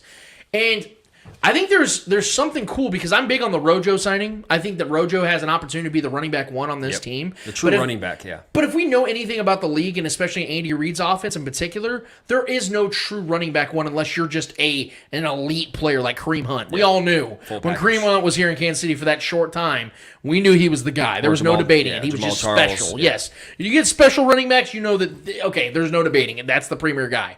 But Clyde, to me, isn't that. To me, Clyde is going to be a solidified salt-of-the-earth cornerstone type of piece for the Chiefs' offense moving forward. Whereas Rojo, I think, is going to be that guy that makes some big-time plays because I think he's got that supreme talent. I just don't think he was utilized correctly in Tampa Bay. I don't think he fit that offense well. I think Clyde's going to shock some people this year. I really do. Because I think that this is going to be the first time we see Clyde healthy coming into the season. Preferably in the receiving end. And furthermore, yes. And furthermore, this is Clyde's time to prove himself. More than ever because of the fact, let's say Rojo becomes something here. Or let's say the Chiefs really like what they're seeing out of the kid they took late in the draft. Pacheco? Pacheco. Yeah. What if they like something they see in Kid's him? nice, man. It's not wild to think that kid makes the team. Because we've seen it throughout history. You know who has the most rushing yards in a Super Bowl? Willie Parker. He was undrafted with the Steelers. So it's not unreasonable to think that a guy like Pacheco could come in here and make impact Especially and the way become a premier player on this dropped team. in the draft. Yeah. Will it happen? Probably not. Yeah. The point I'm making, though, is that Clyde has legitimate competition. I don't think that Darrell Williams was ever legitimate competition. I think he was a good fill-in player. He was effective, and he was a good player, but he was never that guy you're like, okay, for the next 4 years, I want him over Clyde. It never felt that way because he wasn't a guy that the Chiefs really leaned into. He played when guys were injured, like He's like Clyde. a Spencer Ware. Yes, but Rojo's 24 years old, and he's a guy that I think the Chiefs really like, and they're really big on. Yes. And I think Pacheco is a guy that has all the talent to be something behind this offensive line with Patrick Mahomes and Andy Reid's offense. So I think Clyde has to look at this year and go, this is probably my last chance. If I don't perform at a high level, I may not be here anymore. They may trade me. Oh, I 100% believe that. Exactly. And I know this is year 3, and they can pick up that 5th-year option, so he can have 3 more seasons here potentially.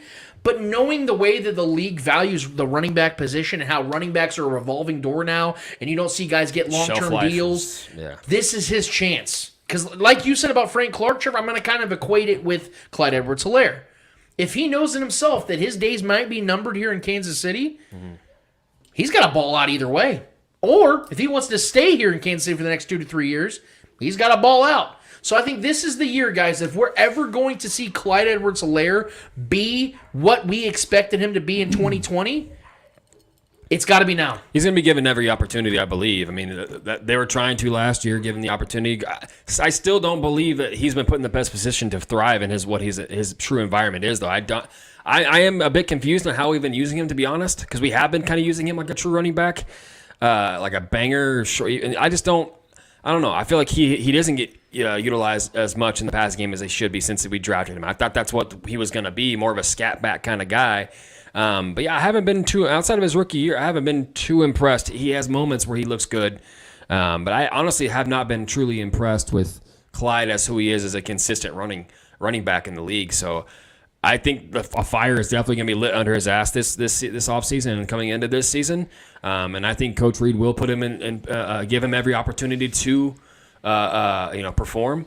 But if he doesn't, man, this is a dog-eat-dog game. You know what I mean? Like, especially at the running back position. I mean, the shelf life for running backs is not long-lived. You know what I mean? So this is his chance, especially an undersized running back like Clyde is. So I do think Rojo will be I think he's going to be the best running back on this team this season. I do. I believe that. I've said that since we signed him. I like his what he brings. It's a Kareem Hunt-esque type of running style that he has with his game. Their games are similar. And he can't catch the ball too. So I think Clyde's definitely on the hot seat. I really, really do believe that he's on the hot seat. This could very well be his last season here. And, if he wants to go continue his career somewhere else and put some good film out there, I think this is a great opportunity for him to do that. Yeah, I'm with you. I think Clyde could definitely thrive in the position. Maybe being more involved in the passing game this year would be great to see that. But I think the Rojo signing definitely 100% lit a fire under his ass, no doubt. I don't know if you had any thoughts on this, Eddie, but just something I want to add to this as well is think about it this way: what have we been talking about when it came to McCole Hardman and Juju and some of these other pieces that the Chiefs have had, Rojo as well. The part that we're excited about the most with these guys is they're all on 1-year deals, prove-it deals, right? Yep. Clyde has to look at it the same way, so add him to that equation. Like Trevor just said, this could very well be the last season we see Clyde in a Chiefs uniform. They can move off of him. They can trade him. They can do whatever they want with him. They probably won't, because I'm expecting him to have a really good year this year. I'm not expecting him to lead the league in rushing or have a Jonathan Taylor type season. Mm-hmm. But if Clyde goes out there and has 890 rushing yards and 340 receiving yards, are we going to sit here and question whether he can do it again or not? Or we can utilize him like the way the Packers utilize Aaron Jones and the their running backs, the way they have that. And that's the way the league is going too, with the dual running backs. Everyone's got a thunder and a lightning kind of guy, so that can definitely be the case. Well, we are naturally, obviously excited because we have a first-timer on the show, a guy that I respect immensely. I got to know him last summer. We haven't hung out a lot lately, which we need to change, but that's what we're doing here today.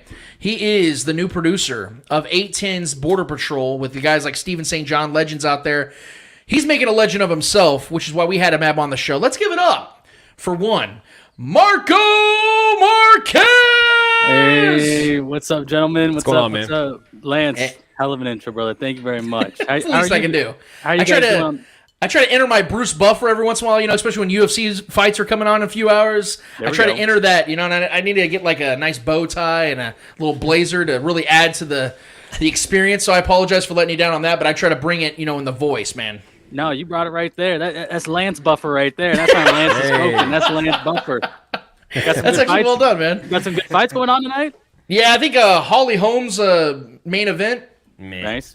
Yeah, so we'll see. We'll see if it's any good. But we're here to talk some football with you, man, because I know that even though you're usually behind the ones and twos, you're doing all the production work, man, you got your thoughts, you got your takes. You and I have had our talks before, and you're somebody that I definitely take seriously and respect when it comes to what your thoughts are on the Chiefs, the NFL as a whole.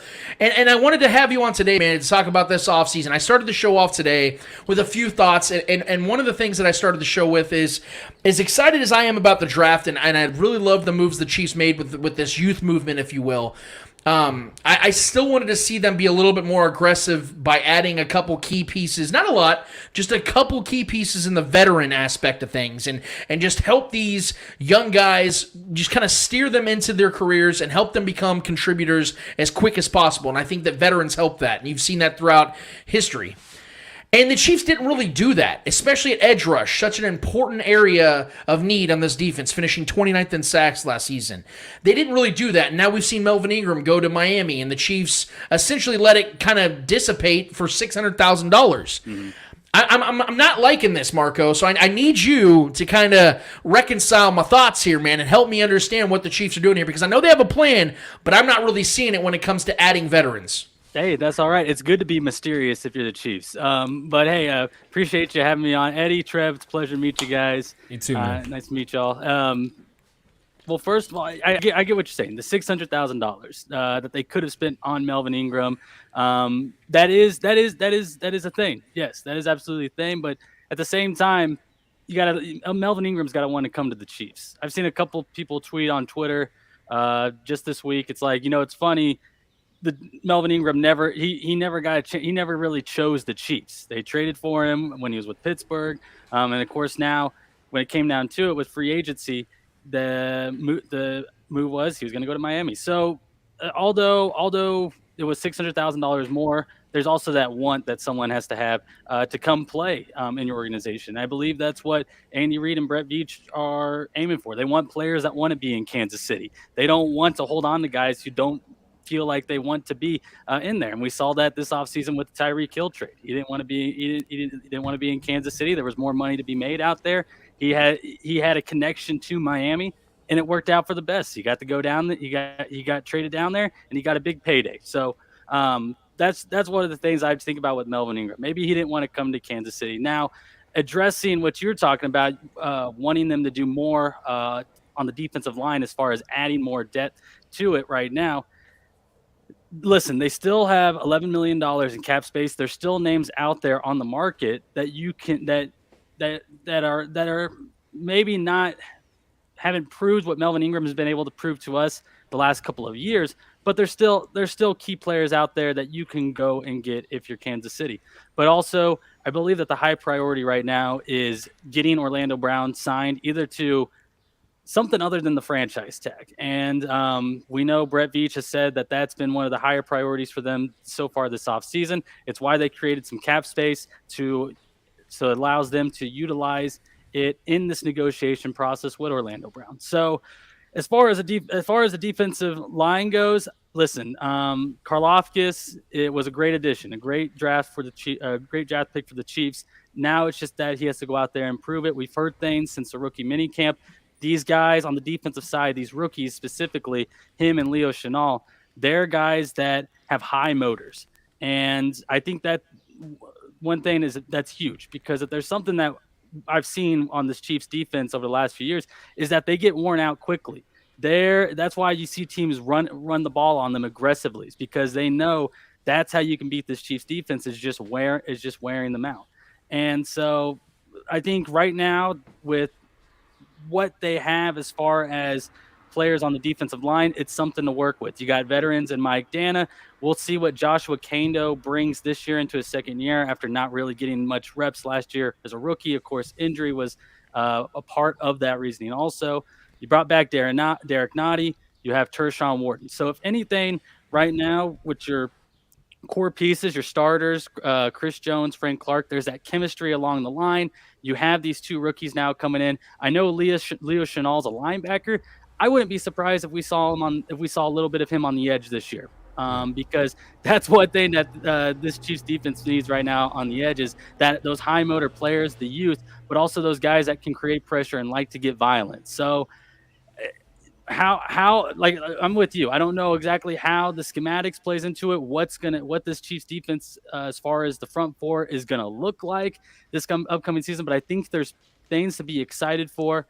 And like I said, there's still players out there that if Brett Veach wants to go get on the line, he most certainly can go after them.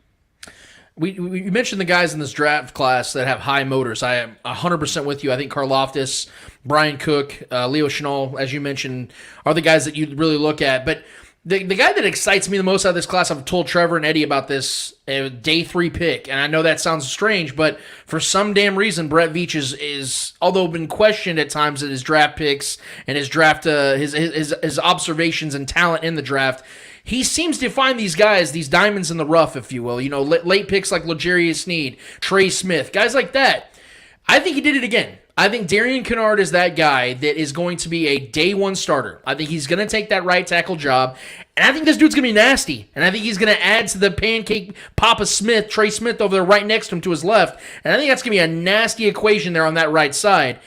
Who in this draft class to you is the guy that stands out the most and that you are expecting to be that day 1 contributor that's going to make a big impact? Because we know there's going to be a fan favorite here and there in this draft class. It happens every single year.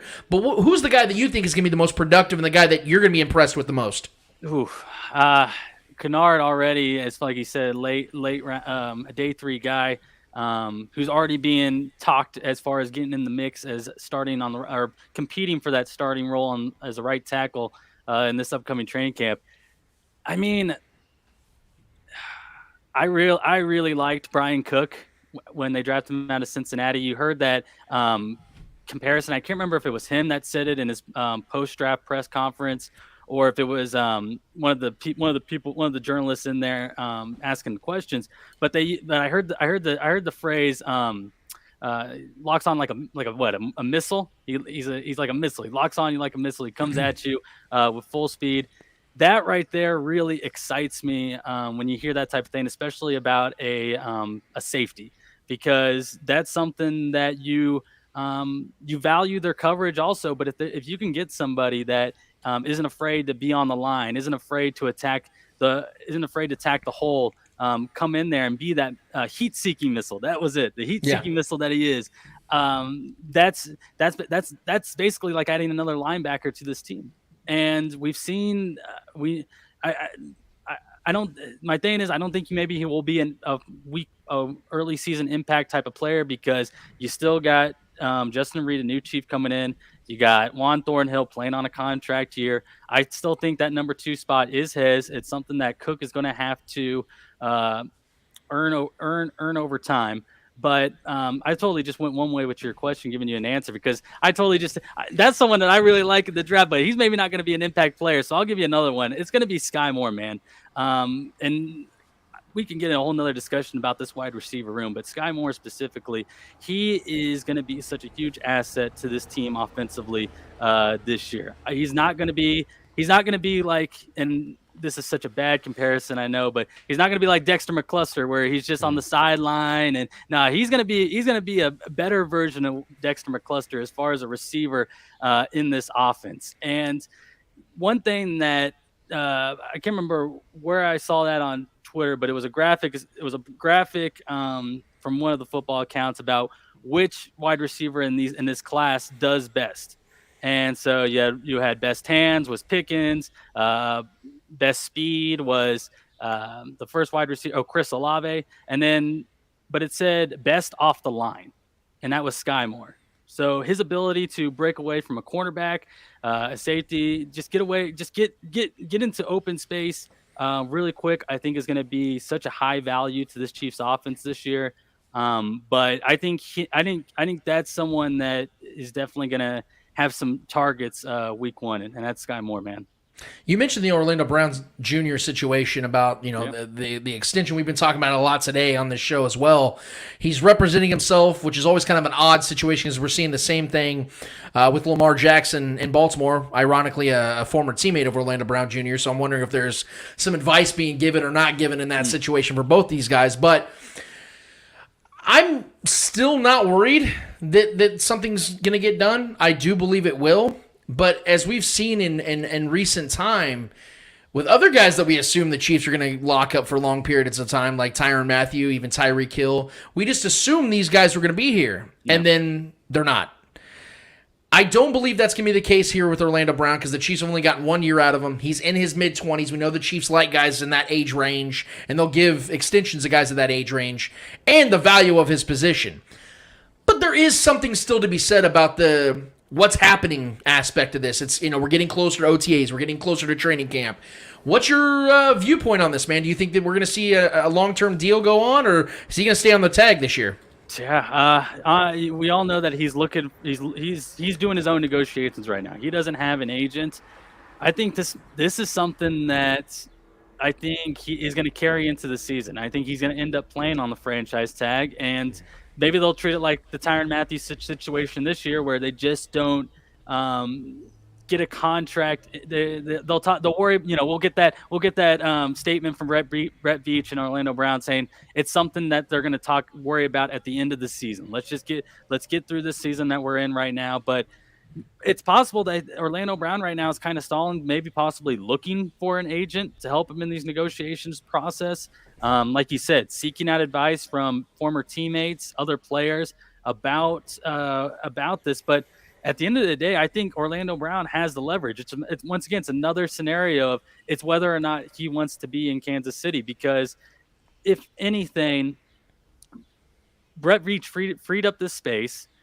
And you know what you have in Patrick Mahomes at the quarterback position. No questions asked. He's the quarterback of the future. You made that commitment 2 years ago. You need to get your left tackle. There's no better option out there right now, unless you want to wait until next year's draft and have a rookie be your left tackle going into next season. Right now, but it's one of those things where I think it's something that is going to happen. I think Orlando Brown is. It's one of those things where if he wants to come to Kansas City, and I get it, man, it is a commitment. He wants to make sure that he gets it right because this is his life. Also, it's his life decision. So at the end of the day, I think the Chiefs are willing to lock him down as the future left tackle for this team, but it's just a matter of the other end as well. And we had an interesting, not to cut you off here, Marco, but I want to kind of add to the question, because we had this little discussion here about the possibilities that the Chiefs have with Orlando Brown Jr. And I think this is a very important thing here, because yes, Patrick Mahomes is the future, and he is the emphasis of what this team does for the next 10 plus years, which is why it's so imperative to make sure that he has that left tackle for years to come. And I personally believe that Orlando Brown is that guy, because as we saw last season, I love to throw the stat out here, and I tell Trevor and Eddie this any chance I get. Last season, he played in 191 more snaps than Trent Williams, who many consider the best left tackle in football, maybe the best offensive lineman in football. He played 191 more snaps last season than Trent Williams and had the exact same amount of penalties as Trent Williams. So this was the 1 year he's played in the Chiefs offense. We know how difficult it is, but not just difficult.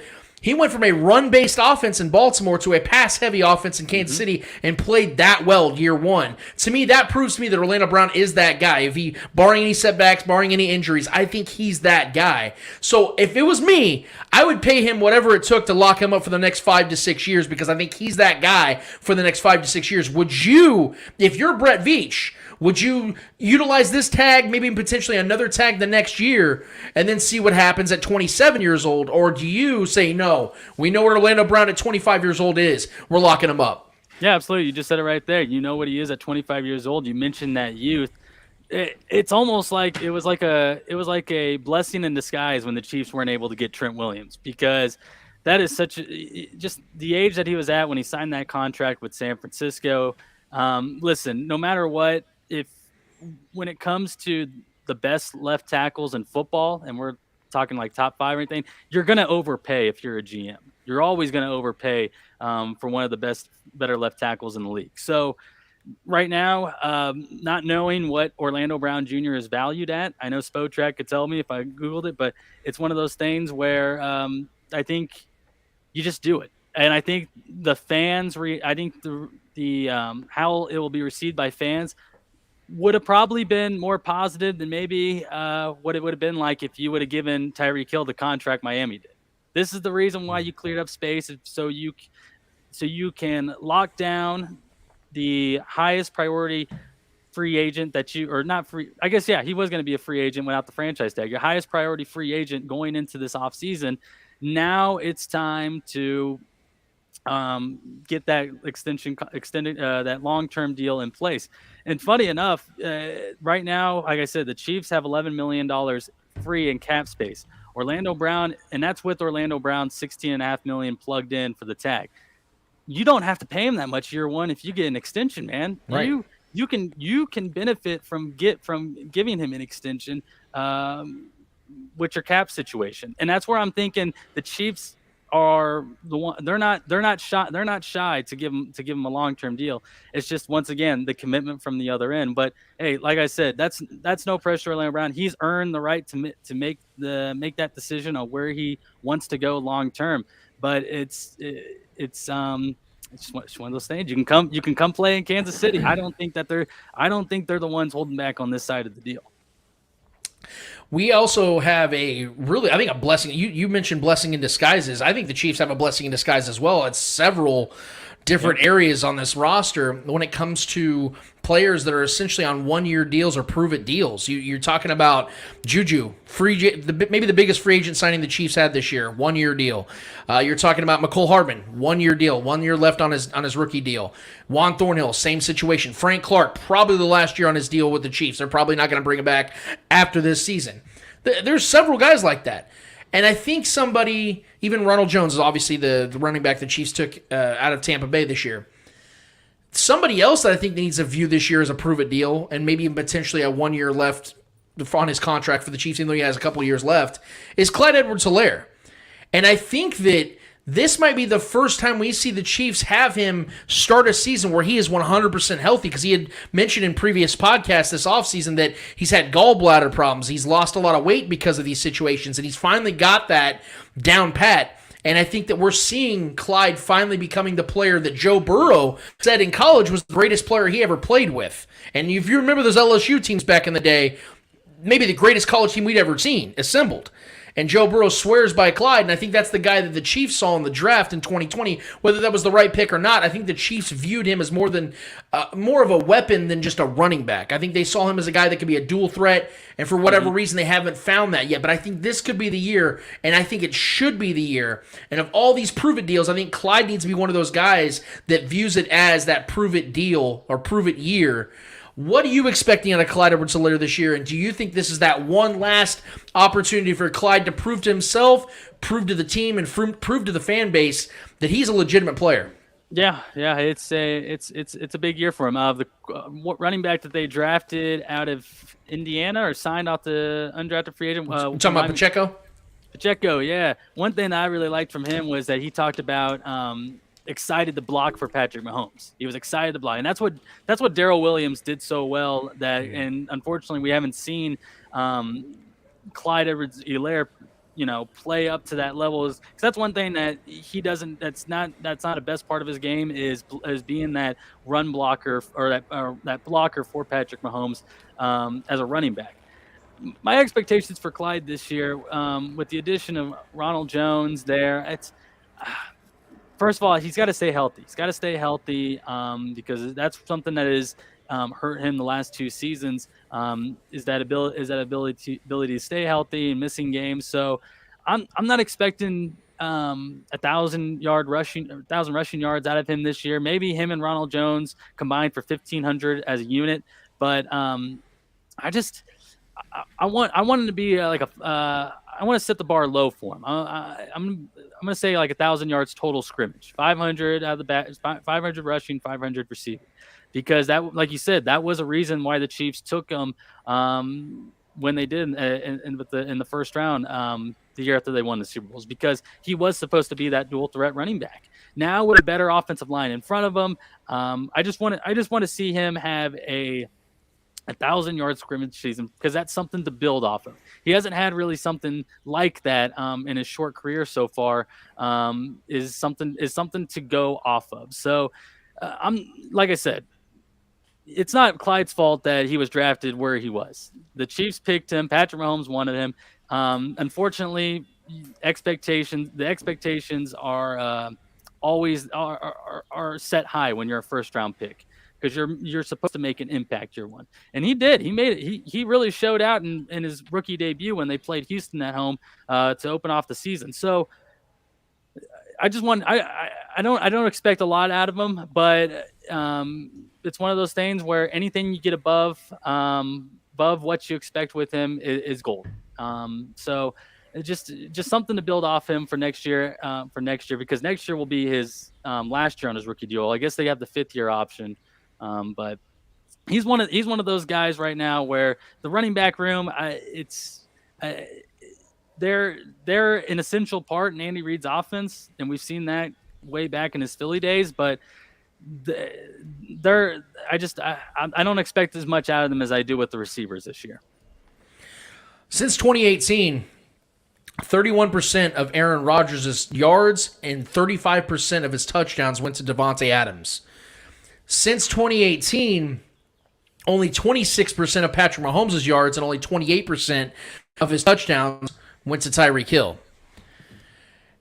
We all know that Rodgers heavily relied on Davante Adams. He was his only proven commodity in the passing game for the majority of the last 4 years. Patrick Mahomes, despite the fact that Tyreek's been an elite talent and elite wide receiver for at least 3 or 4 years now, has still excelled without having to rely heavily on Tyreek Hill. Yet for some reason, I find it really interesting that this offseason, and I've been paying attention to all the national shows, local shows, things of that nature, it seems that it's been more of a talking point that the Chiefs have lost Tyreek Hill. Every single time you see a prediction show or somebody talking about the Chiefs moving forward, it's always, well, they lost Tyreek Hill, so we don't really know what their offense is going to be. How are they going to, overcome that? I haven't seen that same amount of energy given to the Packers, and there's a lot of reasons for that. We've discussed that on the show as well earlier before you came on, but I want to get your take on that. Have you noticed that, and what do you think the reason for that is? Yeah, it is more Tyreek Hill out there than Davante Adams. Yeah, I see what you mean with that, and that's that I don't know, because I don't think like that like the national media does. It's maybe it's something that they see generates more eyes when talking about Tyreek Hill and the Chiefs. Maybe that's other than the Packers. Maybe it's because they know that they know that Chiefs Twitter and everything, Chiefs community, they take pride in their team and the players that are on it, and they know how to, and the national media knows how to spark up a storm. It's because maybe also it's because Patrick Mahomes has never not had Tyreek Hill before. Aaron Rodgers had won a Super Bowl before having Davante Adams. And so this is the first time that this Chiefs team will be without, or with Chiefs team with Patrick Mahomes will be without Tyreek Hill. He has been the best weapon on this offense. Well, shoot, no, because I got Travis Kelce too. Isn't that a good problem to have? But And Tyreek Kilmer, his rookie year, he made such an impact on the special teams, and in what he was able to do from that point, build off that and take off with it was incredible. Going from what he could do, what Alex Smith could do with him, and then what him and Patrick Mahomes were able to do. He's been special since day one, joining the Chiefs. So that could be it. Also, is that it's the first time that Patrick Mahomes will not have one of his favorite targets, and that's why you're seeing a lot more. It's because Aaron Rodgers has won a Super Bowl without Devontae Adams before. Yeah, that's a good point. I like that take. One more thing here, Marco. We do sincerely appreciate your time here, man. We know you're a busy man. And speaking of why you're busy, I look, whenever we have a guest on, I love my strategy usually is to get some of the personal things out there first to let the guest really just kind of get their mind going and it kind of puts them at ease. But Marco, I intentionally did this to you today. I wanted to wait to the very end of this to really discuss. And by the way, congratulations, because if anybody doesn't know what Marco does, he's actually now the Border Patrol on 810 WHB Sports Radio. I think it's Sports Radio WHB, however you guys say it. He is now Stephen St. John's producer, and Stephen St. John's been one of the most successful, longest tenured radio hosts in Kansas City. And Marco is now his producer, and so that's a big thing, man. And I think that when I first heard the news, I was shocked because I know what Marco does, and I know how great of a job he does. We've talked, like I said, for the last year now. But Marco, if you could, man, give our listening and viewing audience a little insight of how this all came about, how you started at 810. Just give us the story, a little synopsis here, man, of how this all came about. Yeah, absolutely. So I had been a part-time board operator for the last 2.5 years at 810, and most of that was night work during the week. If there was a KU basketball game, men's, women's, anything, just have Friday night high school football, just anything during the nights on the broadcast over at 810, and of course 1510 to 94.5 FM ESPN Kansas City. Doing that, sporting games, did a lot of sporting games on the weekends. And mentioned the weekend broadcast. That's where we met on the ship with Darren Smith, a Saturday or Sunday morning show. You would come in. I don't think COVID. It might have been the summer of COVID or the year after that, but just doing part-time work. And then that turned into they had Union Broadcasting, which is the company where 810 and 1510, those stations I just mentioned, are owned by.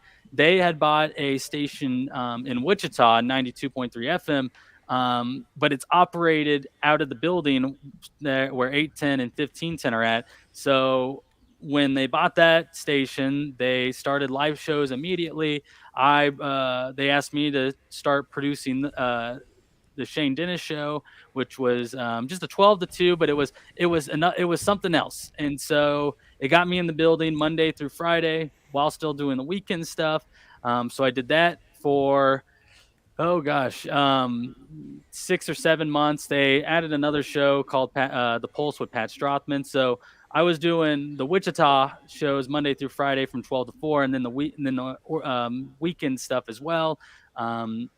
And then, of course, we all know that now Jake Gutierrez, the former producer for the Border Patrol, he had left after double-digit years as the producer for the Border Patrol. So after he left, that opportunity came open. I came into work one day.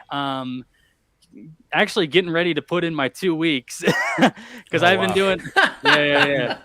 So I came into work a couple months ago. At the end of the day, I was going to put in my 2 weeks. I'd just been doing the part-time stuff I'd been doing part-time radio, working as a part-timer in radio for about 4 or 5 years now. I think I got disconnected. Oh, you're good.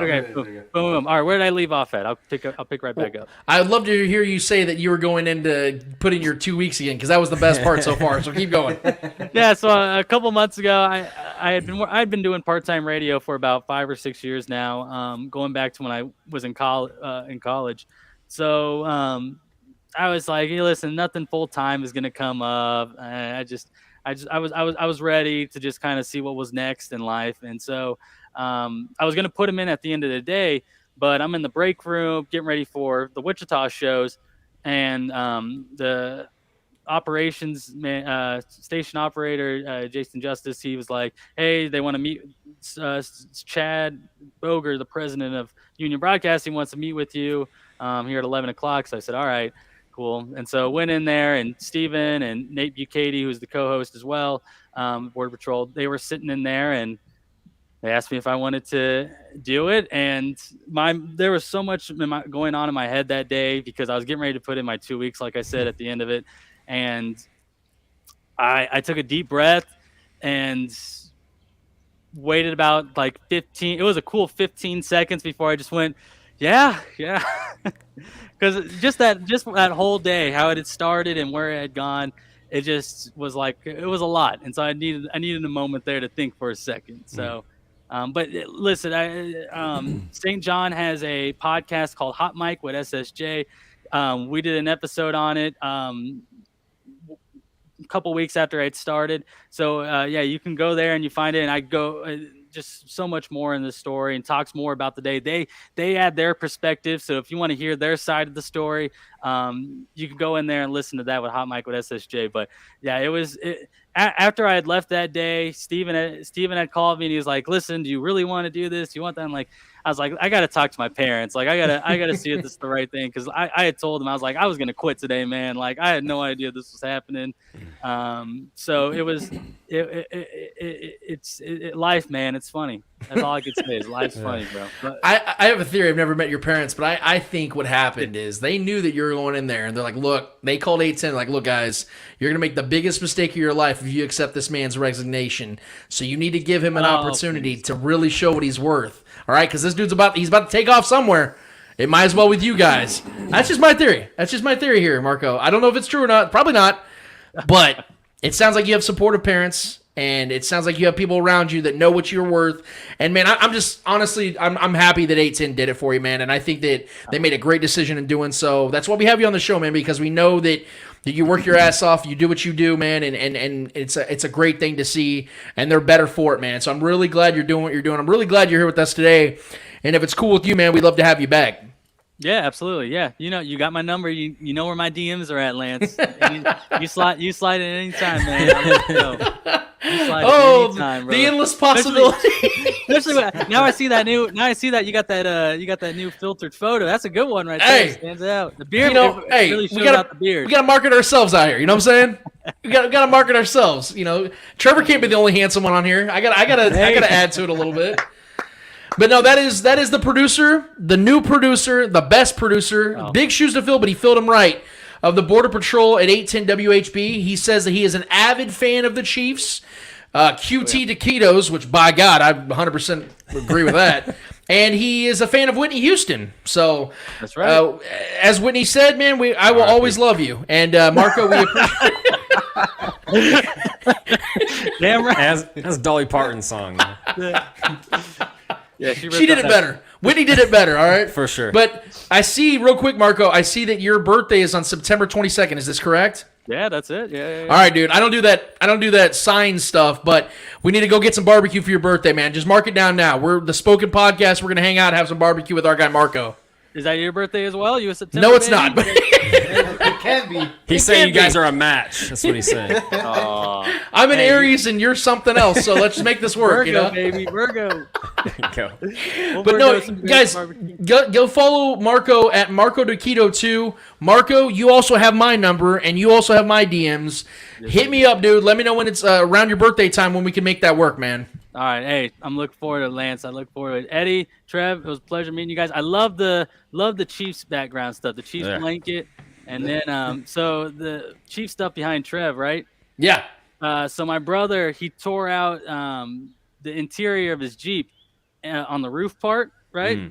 And he used that stuff, and so now the top of his Jeep is that material right there. Nice. Oh shit, I feel bad because I just broke into a Jeep and ripped that off the roof of that, and I used that as the backdrop. We didn't have a backdrop, man. So tell your brother I'll bill him for, or he can bill me for it. Hey, Marco, dude, thank you so much, man. Hit us up soon, all right, man? Absolutely. Hey, anytime you guys want me on, I'm more than happy. Appreciate you guys for your time. Thank you, Thanks, bro. man. That's Marco Marquez from 810 WHB, producer of the Border Patrol. Guys, give him a follow on Twitter. He's a great follow. He's a great mind. He has a lot of good thoughts, a lot of good opinions, and you guys get to check him out on the Border Patrol every morning on 810 WHB. And again, follow him on Twitter at Marco Taquito 2. I'm telling you, this guy's dedicated to his work and dedicated to taquitos. Yeah. I'd like to know what kind of playlist he's got going on, because if Whitney Houston's on his profile on Twitter, then that means he's got like all the greatest hits, and he probably watches the Bodyguard with Kevin Costner a lot, even though that movie's like older than he is. A lot of Taylor Swift. A lot of swizzle. Oh. No, we really appreciate our guy Marco. That was great, man. We really appreciate his honest viewpoint on a lot of things. And I didn't know his story yet as far as how he got the job at 810, and I love the fact that he was going to go in there to walk out. That's poetic, man. That's so poetic, but it's deserving, man. Because I've known that guy, like I said, for over a year now. And he was always such a gracious guy. He didn't have to even talk to me because I was just some guy that walked in on the weekends. It was always gracious to me. Met Blake Schneiders there as well. We know our guy he does a lot of UFC stuff. He's been on the show as well. Some good dudes out there, man. And we really appreciate 810 allowing us to have Mr. Marco Marquez on our show. We will have him back. May even live stream when we go and get barbecue with Marquez, man. I don't know. I haven't decided yet, but that's still a ways away. Football's still a ways away. So in the meantime, I guess we go ahead and do the Eddie Hour. What do you guys say? Why not? Let's do it. We'll do that shit tomorrow. Nah, man. I got two NBA questions and then obviously more questions, but I want to begin with these two NBA questions, especially because these two matchups were the biggest ones, leading to what we know as the conference finals now in the East and the West. It was pretty much deciding 2 Game 7s. So my first question is, what failed for the Suns against the Mavericks? I hate to say it, but as great as Chris Paul is, and he is a top 5 point guard of all time, this is on brand. He has the most collapses in playoff history when up 2-0. He has 5 of them. He is basically the Doc Rivers of basketball players. And Doc Rivers obviously was a basketball player, but you know what I mean. He was a head coach. He's collapsed a lot. That's what Chris Paul has. Chris Paul started off that series 2-0. Devin Booker started off the series 2-0. They're at the press conference scoffing at Luka Doncic, a lot like LeBron and D Wade did to Dirk Nowitzki over a decade ago. And the same poetic justice took place like it did with Dirk against LeBron James and Dwayne Wade, with Doncic against Booker and Chris Paul. Justice was served on a Slovenian platter. And that's what took place in this series, is that they failed to take the Dallas Mavericks seriously, because they're the type of team that when you think they're down and dead, they rise up like a motherfucker. Because you heard Doncic even after Game 5, when they collapsed in that one. And he said, everybody talking tough when they're up. Everybody talking tough when they're up. And what'd that motherfucker go do? He went up there and snatched away 2 games and won Game 7 in historic fashion against the Suns. So I'll give the Mavericks credit for what they did, but the Suns were the better team going into that series and had home court advantage and absolutely choked that bad boy away. And the 2 guys they relied on the most are the ones that failed them the biggest. In Game 7, neither one of them scored in the first half. That's how terrible that was. So this is 100% on Chris Paul, who was brought in to be the guy to elevate them to the next level, who got them to the finals last year and lost, of course, because Giannis was on another level and the Bucks were just the team of destiny in that regard. But this time around, when the parity has never been higher, when you have no idea who's going to win the title, the Suns had a golden opportunity to capitalize on a Mavericks team that I still think is a year away, because they still need to give Doncic some more pieces. They had an opportunity in Game 7 at home to end this whole thing. Booker can figure out things of what's going on the Kardashian side of his life. Couldn't do that either. And now you have the Mavericks in the Western Conference Finals, while Book and his little fake tough guy act sit on the couch and watch his daddy, Luka Doncic, potentially advance to the finals for the first time in his career. Yeah, as underwhelming as CP3 was, and Booker at times was not very underwhelming at times. He played pretty good most of the series, though. Booker performed pretty well. Outside of the last couple games, he was kind of like mediocre according to his standards. Yeah, I think the number one guy to blame in this series was DeAndre Ayton. The Mavericks have no rim protector. 0. DeAndre Ayton was a baller last year. It was one of the biggest reasons, if not the biggest X factor for that team getting them to the finals last year. Was an unstoppable force. Was night in, night out, with just dominating the boards, second chance points, blah, blah, blah. Did everything. He was reportedly up till 3, 4 in the morning playing video games. When the coach was asking him, when Monty was asking him, do you even want to play? He was saying no. I don't know what happened to DeAndre Ayton, but he was a no-show in this series, especially against a prime matchup for him to thrive when their number one rim protector is Maxi Kleber from the Mavericks. They had no true rim protector. Porzingis is not there anymore. There's not a 7'6" guy that's there anymore protecting the rim that you have to get around.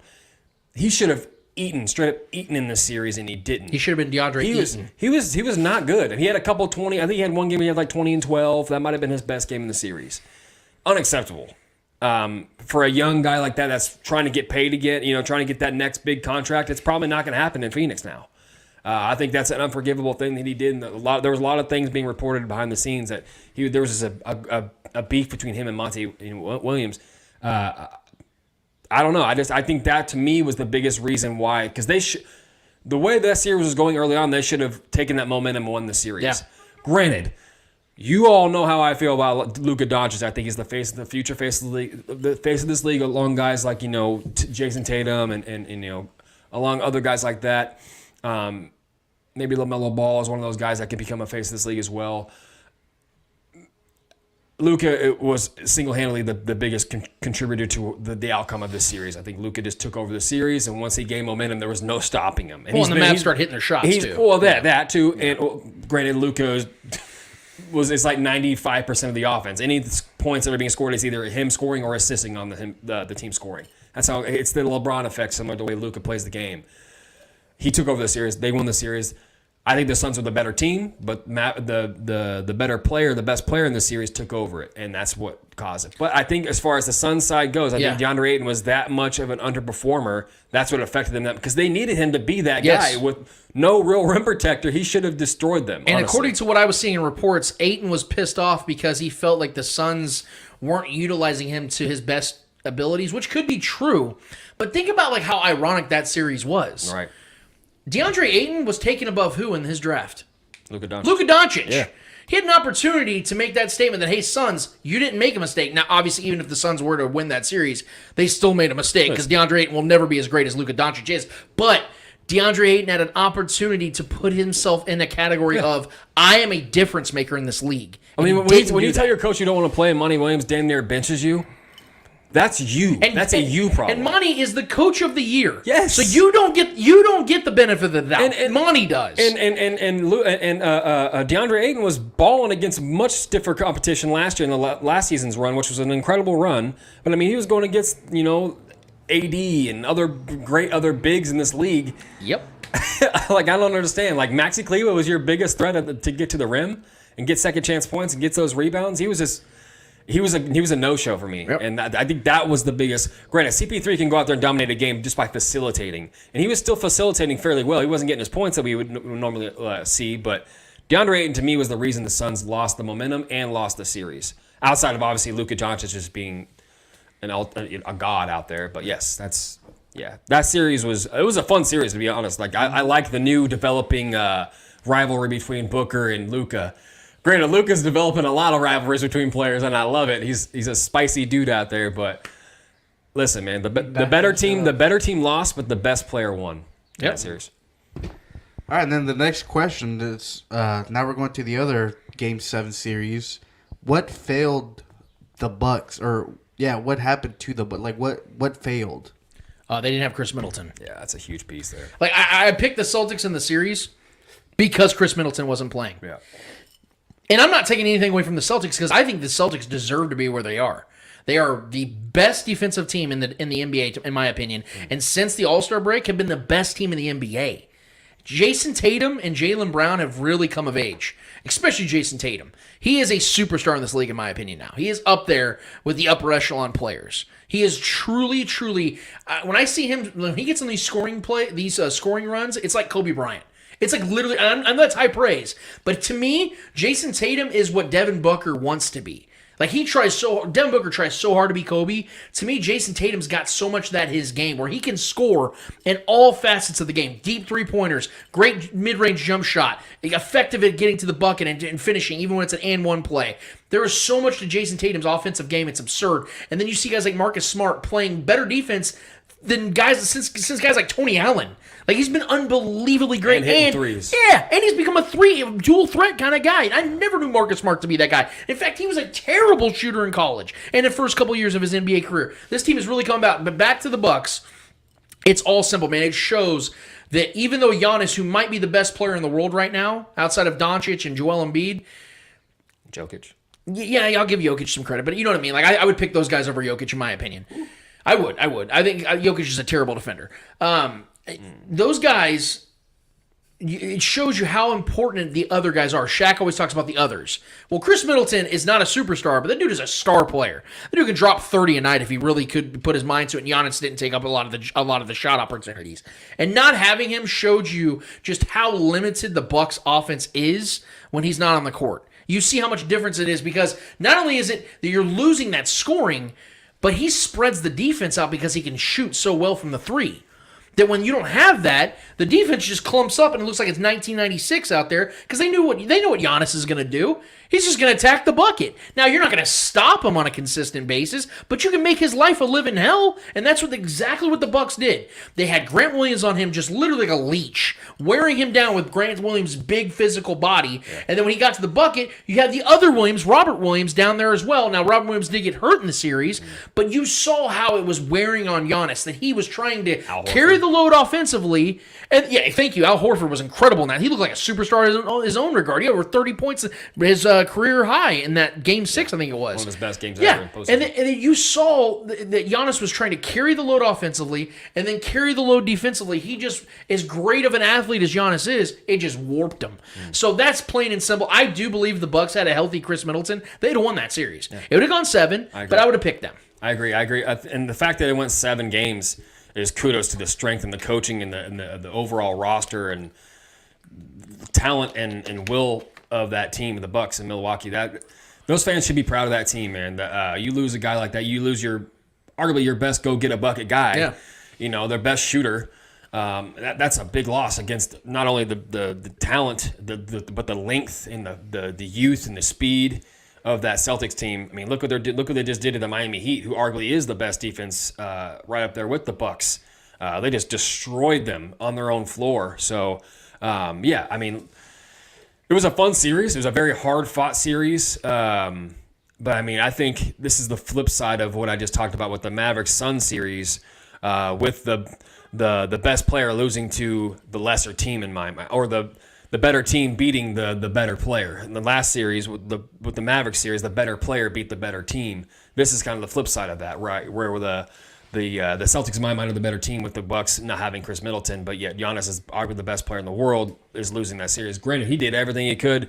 Some inefficient games there, but I mean, his numbers were outrageous. He was just doing what he normally does, pushing 35, 40 a night, and getting 12 rebounds with, 5 to 6 assists. I mean, he was doing everything he could for that team. And I think Jason Tatum and the boys over there in Celtics land, I think this is their year to make a run at it. And I think, in my mind, I think right now the Celtics are my favorite to win the championship right now. Unless the Mavericks can make a run here. I wanted to see the Mavericks going to get a run, but both of the Mavericks and the Celtics are going to be here around for a while, as long as they got their 2 stud players there. But yeah, that series was a hard-fought series, I mean, and this is what I said when going into that series. Is this the series where Jason Tatum, blossoms and becomes that guy and kind of breaks out of his cocoon? Because we've seen him fail too many times. Granted, he's been kind of behind the leadership of Kyrie Irving's and guys like that, where he's been kind of like waiting to kind of be the guy. And had to take on LeBron James in his prime. Right. He didn't run into the buzzsaw. LeBron James out of the way. Granted, he ran into a buzzsaw that is also known as Giannis Antetokounmpo. But he overcame that. Granted, Giannis was missing his Robin. So that's a big loss there as well. So, listen, I expected the Celtics to win this because of the absence of Chris Middleton. But I fully believe that Milwaukee will be right back in this argument, right back in the same stage with Chris Middleton coming back, and they can continue to build upon this roster that is already great, especially in the Eastern Conference that's kind of still up in the mix. Who is the best team? But no one really knows who the best team outside. The Bucks should be considered the best team in the East. There's still a lot of things in flux there, and the Celtics could take that reign, and that could kind of give the Milwaukee Bucks another chip on their shoulder to come back next year even stronger. But it was the Celtics' time. It was Jason Tatum's time. It is what it is. It went 7 games. It was a hard-fought series. It really went down to the wire for the most part. Most of this, even in Game 7, was a close one for the most part. So Celtics took it, man. Either team could have came out on top, but I think the Celtics were just the better team. All right, let's talk 2 conference championship games. Yep. There are actually really good matchups. Let's talk first on the Western side. We got the Warriors against the Mavericks. What are your thoughts on the first 2 games on that series? I want to give the Warriors a lot of credit because they're obviously a proven champion. They've been to 4 finals in the last 6-7 years. No, 5. They've been to 5. Yeah, they've been to 5 finals in the last 6-7 years. So they're a worthy opponent, and it's not shocking that they are where they're at because now Clay is healthy, Jordan Poole has emerged, Draymond Green has been as great of a defender as he's ever been. Wiggins has really come into his own, and of course you have Steph freaking Curry along with Steve Kerr leading the way. But I don't want to take nothing away from them. I do want to give them all the credit for what they've done, but I'm disappointed in the Mavericks. Yeah. I picked the Mavericks in this series in 7. I'm sticking with it. I still think the Mavericks are going to win this series because I think it's going to go very similarly to the Suns series where they were up 2-0. The only difference is I think the Warriors obviously know how to win better. Trevor and I talked about this before the show. 14-1 when they go up 2-0. Yes, 14-1. I think Doncic is going to be that 14-2. There you go. I do, and here's the reason why. And this is why I'm disappointed in the Mavericks because I know they're better than this. I know they had some spurts in Game 2 where they shot really well, but it's not consistent enough. But furthermore, they've had way too many defensive lapses in judgment. They've had way too many defensive lapses. We saw how many times Kevon Looney has no business scoring over 20 points in that game. I don't care if the Mavericks don't have a rim protector. Under no circumstances can Kevon Looney score 20-plus points in a game against you. You know why I know that? Because he's never done it. It's the first time he's ever done that. Yeah. Kevon Looney had, 23 and 12 last night? Yeah. That's a Dwight Howard in his prime numbers. He was a player of the game, yeah. So the Mavericks are not playing to the level of their capabilities. And I think that's going to change in this. And I really do believe, and mark the tape, I believe in Game 5 this series will be tied 2-2. And then the pressure is going to start to fall back on the Warriors. Because right now they don't feel the pressure. They're the team that's won all the titles. They're up 2-0. You saw Steph Curry do the put me to sleep kind of thing. I thought it was great. I love that stuff. Oh, yeah. It's vintage stuff. But when it goes down 2-2 and Doncic's little pirate cut has been healed, all of a sudden the pressure is going to start. You're going to see a little bit more of a tighter Warriors team. You're going to see Draymond get even more upset, and that's where the refs are finally going to get worn down a little bit because right now they're letting them jaw. I think eventually you're going to see. I think Draymond gets ejected in one of these games coming up. Should have been ejected in one of these 2 games. You're going to see the favorable calls for the Mavericks because they're going to let this series get a little closer. You're going to see they get that 2-1, and in that Game 4, Draymond's going to have it. He's going to be pissed. He's going to lose it, and it's going to be 2-2 going back to Golden State, and they're going to talk about how they bounce back from losing 2 straight games after being up 2-0. I think that's what's going to happen, but I am disappointed in the Mavericks, and I'm expecting them to lift off my disappointment and give me my assurances this is the team that I believe is going to be in the finals. Luka Doncic has been doing his thing. He's had one bad game in these playoffs, and he scored over 20 points in that game. I think he's going to go off again. I think he's going to have a 35-pointer in this Game 3, and they're going to win this game by double digits, and they're going to go into Game 4 with a lot of pressure still in the Mavericks because they can't go down 3-1 going back to Golden State, but I think they're going to answer the call. I think Jason Kidd, who's been an incredible coach with the Mavericks. I think you're going to see them go up 2-2, and I think that you're going to see the Mavericks put that pressure back on the home team. Yeah, the Kevon Looney even furthers my point about DeAndre Ayton. I just want to go back to that real quick. Look what Kevon Looney is doing to this Mavericks team because they have no rim protector. That's a good point. How in the hell is Kevon Looney going to get 23 and 12 when DeAndre Ayton didn't have a single – I don't think he had a single stat line like that the entire series. That's embarrassing. I'm just going to throw that out there. This is just me and Lance were watching the game last night. Like this is everything that kept coming to my mind is this is just the experience and the overall just reps that the Warriors have had. Not let alone with just Steve Kerr's coaching ability, knowing how to close out games and having to adjust because they were getting their asses kicked that first half. Knowing how to have halftime adjustments. And Steph Curry's ability to his leadership and Draymond and Klay Thompson's leadership and Wiggins stepping up, Kevon Looney, the role players just stepping up and just buying into the system and finding ways to adjust and win games. It's just that's reps, man. This is Luka's getting his reps in finally right now. Because honestly, if we're being honest, that Mavs team's not even supposed to be here right now. Right. The Suns were supposed to beat them, right? Everyone had the Suns winning that series. The majority of everyone had the Suns. Statistically, they should have won that series. They were the better team. They were coming off a championship run. They were in the in the finals. So I mean that was a team that was not supposed to make it out of that first round. So they are overachieving right now. So pressure obviously is on the Mavs because they're trying to prove themselves. The Warriors have been here and they're playing like they've been here. And Steph Curry looks more confident than ever out there, just balling out. Not having to put up in a ridiculous stat line, but just doing his job and doing what he does best and just hitting big shots and making teams very uncomfortable with the shots he's making. You can't give him an inch, and he's still that guy. This is going to be a tough, man. Like I said, 14-1 when they go up 2-0 in a series, or 2-0 in a series. So overcoming the leadership and the physicalities and the experience of that Warriors team is going to be very tough for this young Mavericks team. But this young Mavericks team is they have grit, man. For a young team, Luka has just true leadership out of a guy. It's very similar to a young LeBron James. It's the only guy I can really compare it to because he does it in so many different ways. He's attempting to get everybody involved. He always will try to get everyone involved. It's never going to be just the Luka show when it's just him scoring. He's getting everyone involved. He's spreading. If they can just put together a whole game like they did in that first half of last night's game, they will slaughter the Warriors. And it doesn't matter what the Warriors do because I think this when the Mavericks team are hitting all their shots and Bullock's hitting his shots and Finney-Smith's hitting his shots and Brunson's attacking the rack and being aggressive like he normally is and is making his shots, there's not much you can do to stop this team because that opens the door for Luka just to do what he wants and play free. When Luka's playing free and hitting his shots, there's not much you can do. Because as great as Steph is, Steph doesn't facilitate like Luka does. And Luka's been playing good defense too. If you've been watching the series, he's leading I think he's one of the top of the steals leaders in the Western Conference playoffs so far this season. So he's been doing his part. Luka's doing everything, man. He's had some inefficient games, but Luka's literally doing everything. This could be his moment, This could be even if they lose this series, this could be a moment like LeBron had when he lost to the Spurs. And I know that was in the finals, but this is one of those moments where you lose to a great dynasty. That the Warriors are similar to what the Spurs were.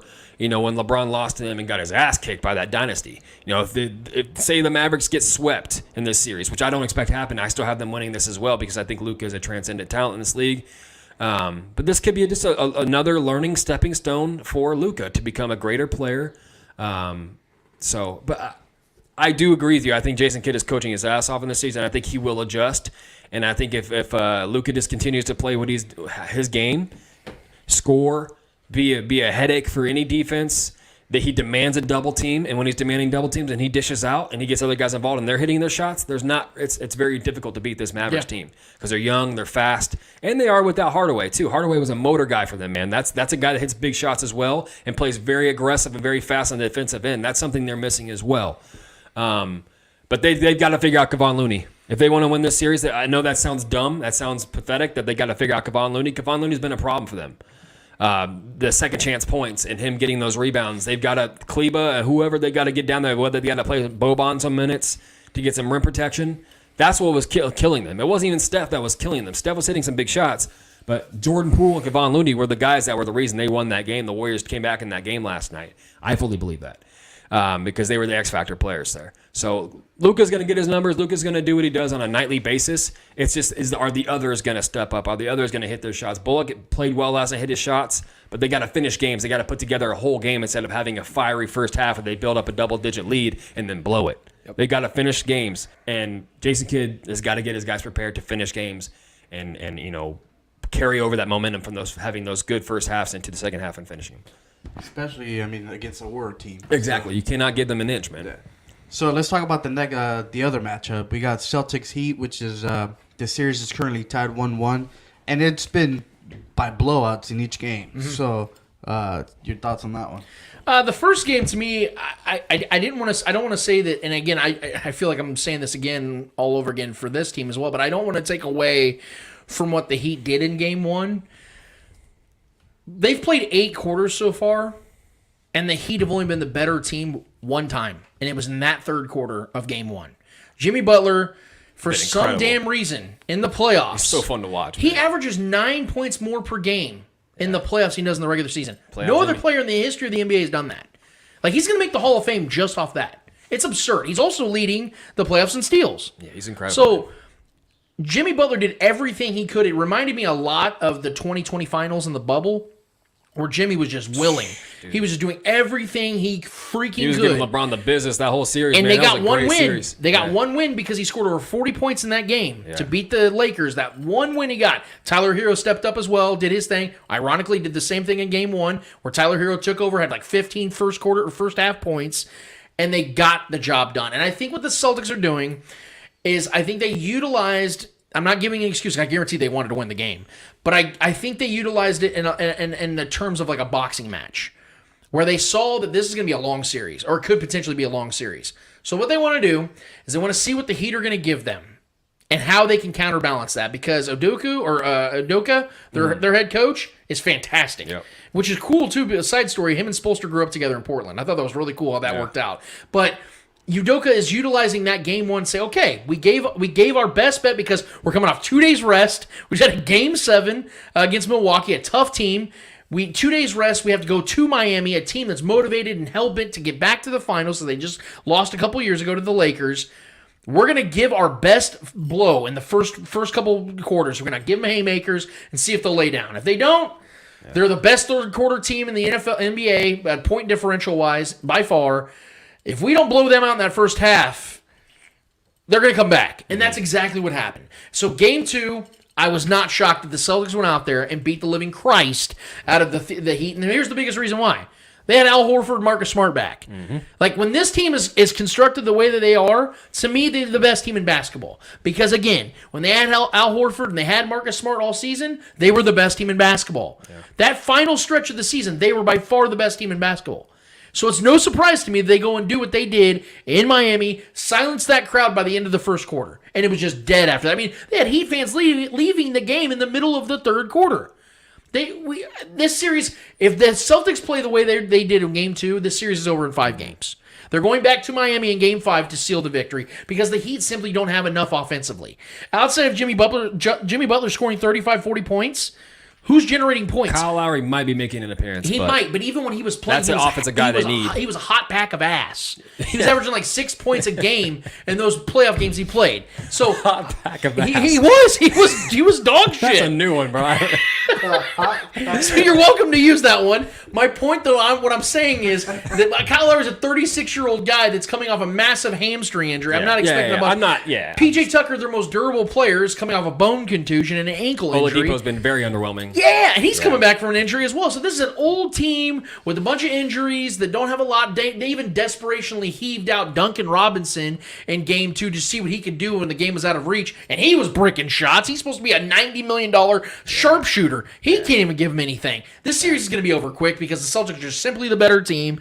They're more healthy. They got their guys back. That's all that needs to be said. Yeah, this series is all about pace. These are two totally different teams. They're polar opposite teams. One team wants to slow things down and play defense and half-court offense and make the game a half-court game. The Celtics are forcing the Heat to play their game, and they're playing very up-tempo, fast-paced. They got the youth on their side. They have a lot more talent, in my mind, on the Celtics. And that roster is deep, man. When they have everybody together, it's such a – I mean, both teams are so well coached. But one team is just if the Celtics are going to continue to force the Heat to play their game, the series is over. This is why I picked the Celtics in 5, because I think they're not only the better team, they're younger, they're more talented, and they're far quicker, right? So I think when they literally flipped from the first game to the second game, they flipped it on its head. They forced the Heat to play their game, and when the Heat have to keep up pace with that Celtics team, with Jason Tatum running the floor like a gazelle. That's just it's too much for them. Jimmy Butler can't overcome that on his own, and he's been trying to, and he balled out in the first. And he's been balling out both these games. Jimmy Butler's going to do everything he can. His numbers are going to be there, but I think they're outmatched. I really do. This is why I had the Celtics winning this series in 5. Now they're going back to Boston. You know what I mean? So I think it's just going to be a wild moment here in Boston when they get back to the Garden here to finish this series off, or at least win these next 2 games, which I fully expect to happen. And then I think that they're going to close out these next 3 games, if I'm being honest with you. I think they're going to take these next 3 games. Granted, the Heat are going to battle. There's going to be some closer games. I'm not expecting blowouts like this last game was, but yeah, I think this series is over. In my opinion, I know I'm calling it now, but I definitely think this series. I picked them in 5, so I think the Celtics are just too too good. And then, like you said, with Marcus Smart and Horford coming back, and then all of a sudden they blow them out, I think that's kind of a statement there. Having those glue guys like that, those effort guys, and a guy like, especially if Marcus Smart's hitting threes like he was this last game, and you got to worry about Tatum and everyone else. Like, it's just there's not much. Smart was one rebound from a triple double. Yeah, there's not much you can do. There's not much you can do if the third, fourth option guy is going off like that. There's not much you can do. And he's locking your shit down on the defensive side. Exactly. So the Celtics in my mind are the better team, and if the Heat pull one more win out, that'll be a surprise to me. If I'm being honest. Yeah, I'm with you. Oh, shit. All right, next question. Let's move on to the NFL, baby. So the Browns are believe that Watson will be suspended to begin the season. I want to get your thoughts on that. And then to add to that question is, what does this mean for Baker Mayfield? So this is interesting. I'm going to attack the Baker Mayfield side of this thing first because I did say this on Twitter a couple weeks ago. Actually, maybe longer than that. But I said it would be hilarious if the Browns have to play Baker Mayfield for a large portion of the season due to Deshaun being out because of all the bad blood and vitriol now between the Browns and Baker. But here's the problem with the Browns, though. They don't really have a choice other than to hold on to Baker right now because he's owed $19 million guaranteed this season because they picked up his fifth-year option. So either way, Baker's going to be with the Browns until maybe they trade him middle of the season. And what better way to get more trade value out of Baker than doing what? Playing him. Yeah. And he'll be healthy this season, so he'll play better than he did last year. He's going to want to play. Now, Baker's not a hot pack ass. Baker's actually he's a solid quarterback. I don't think he's ever going to be special or top tier, but he's a solid. I've always said he's a poor man's Kirk Cousins. He's not athletic.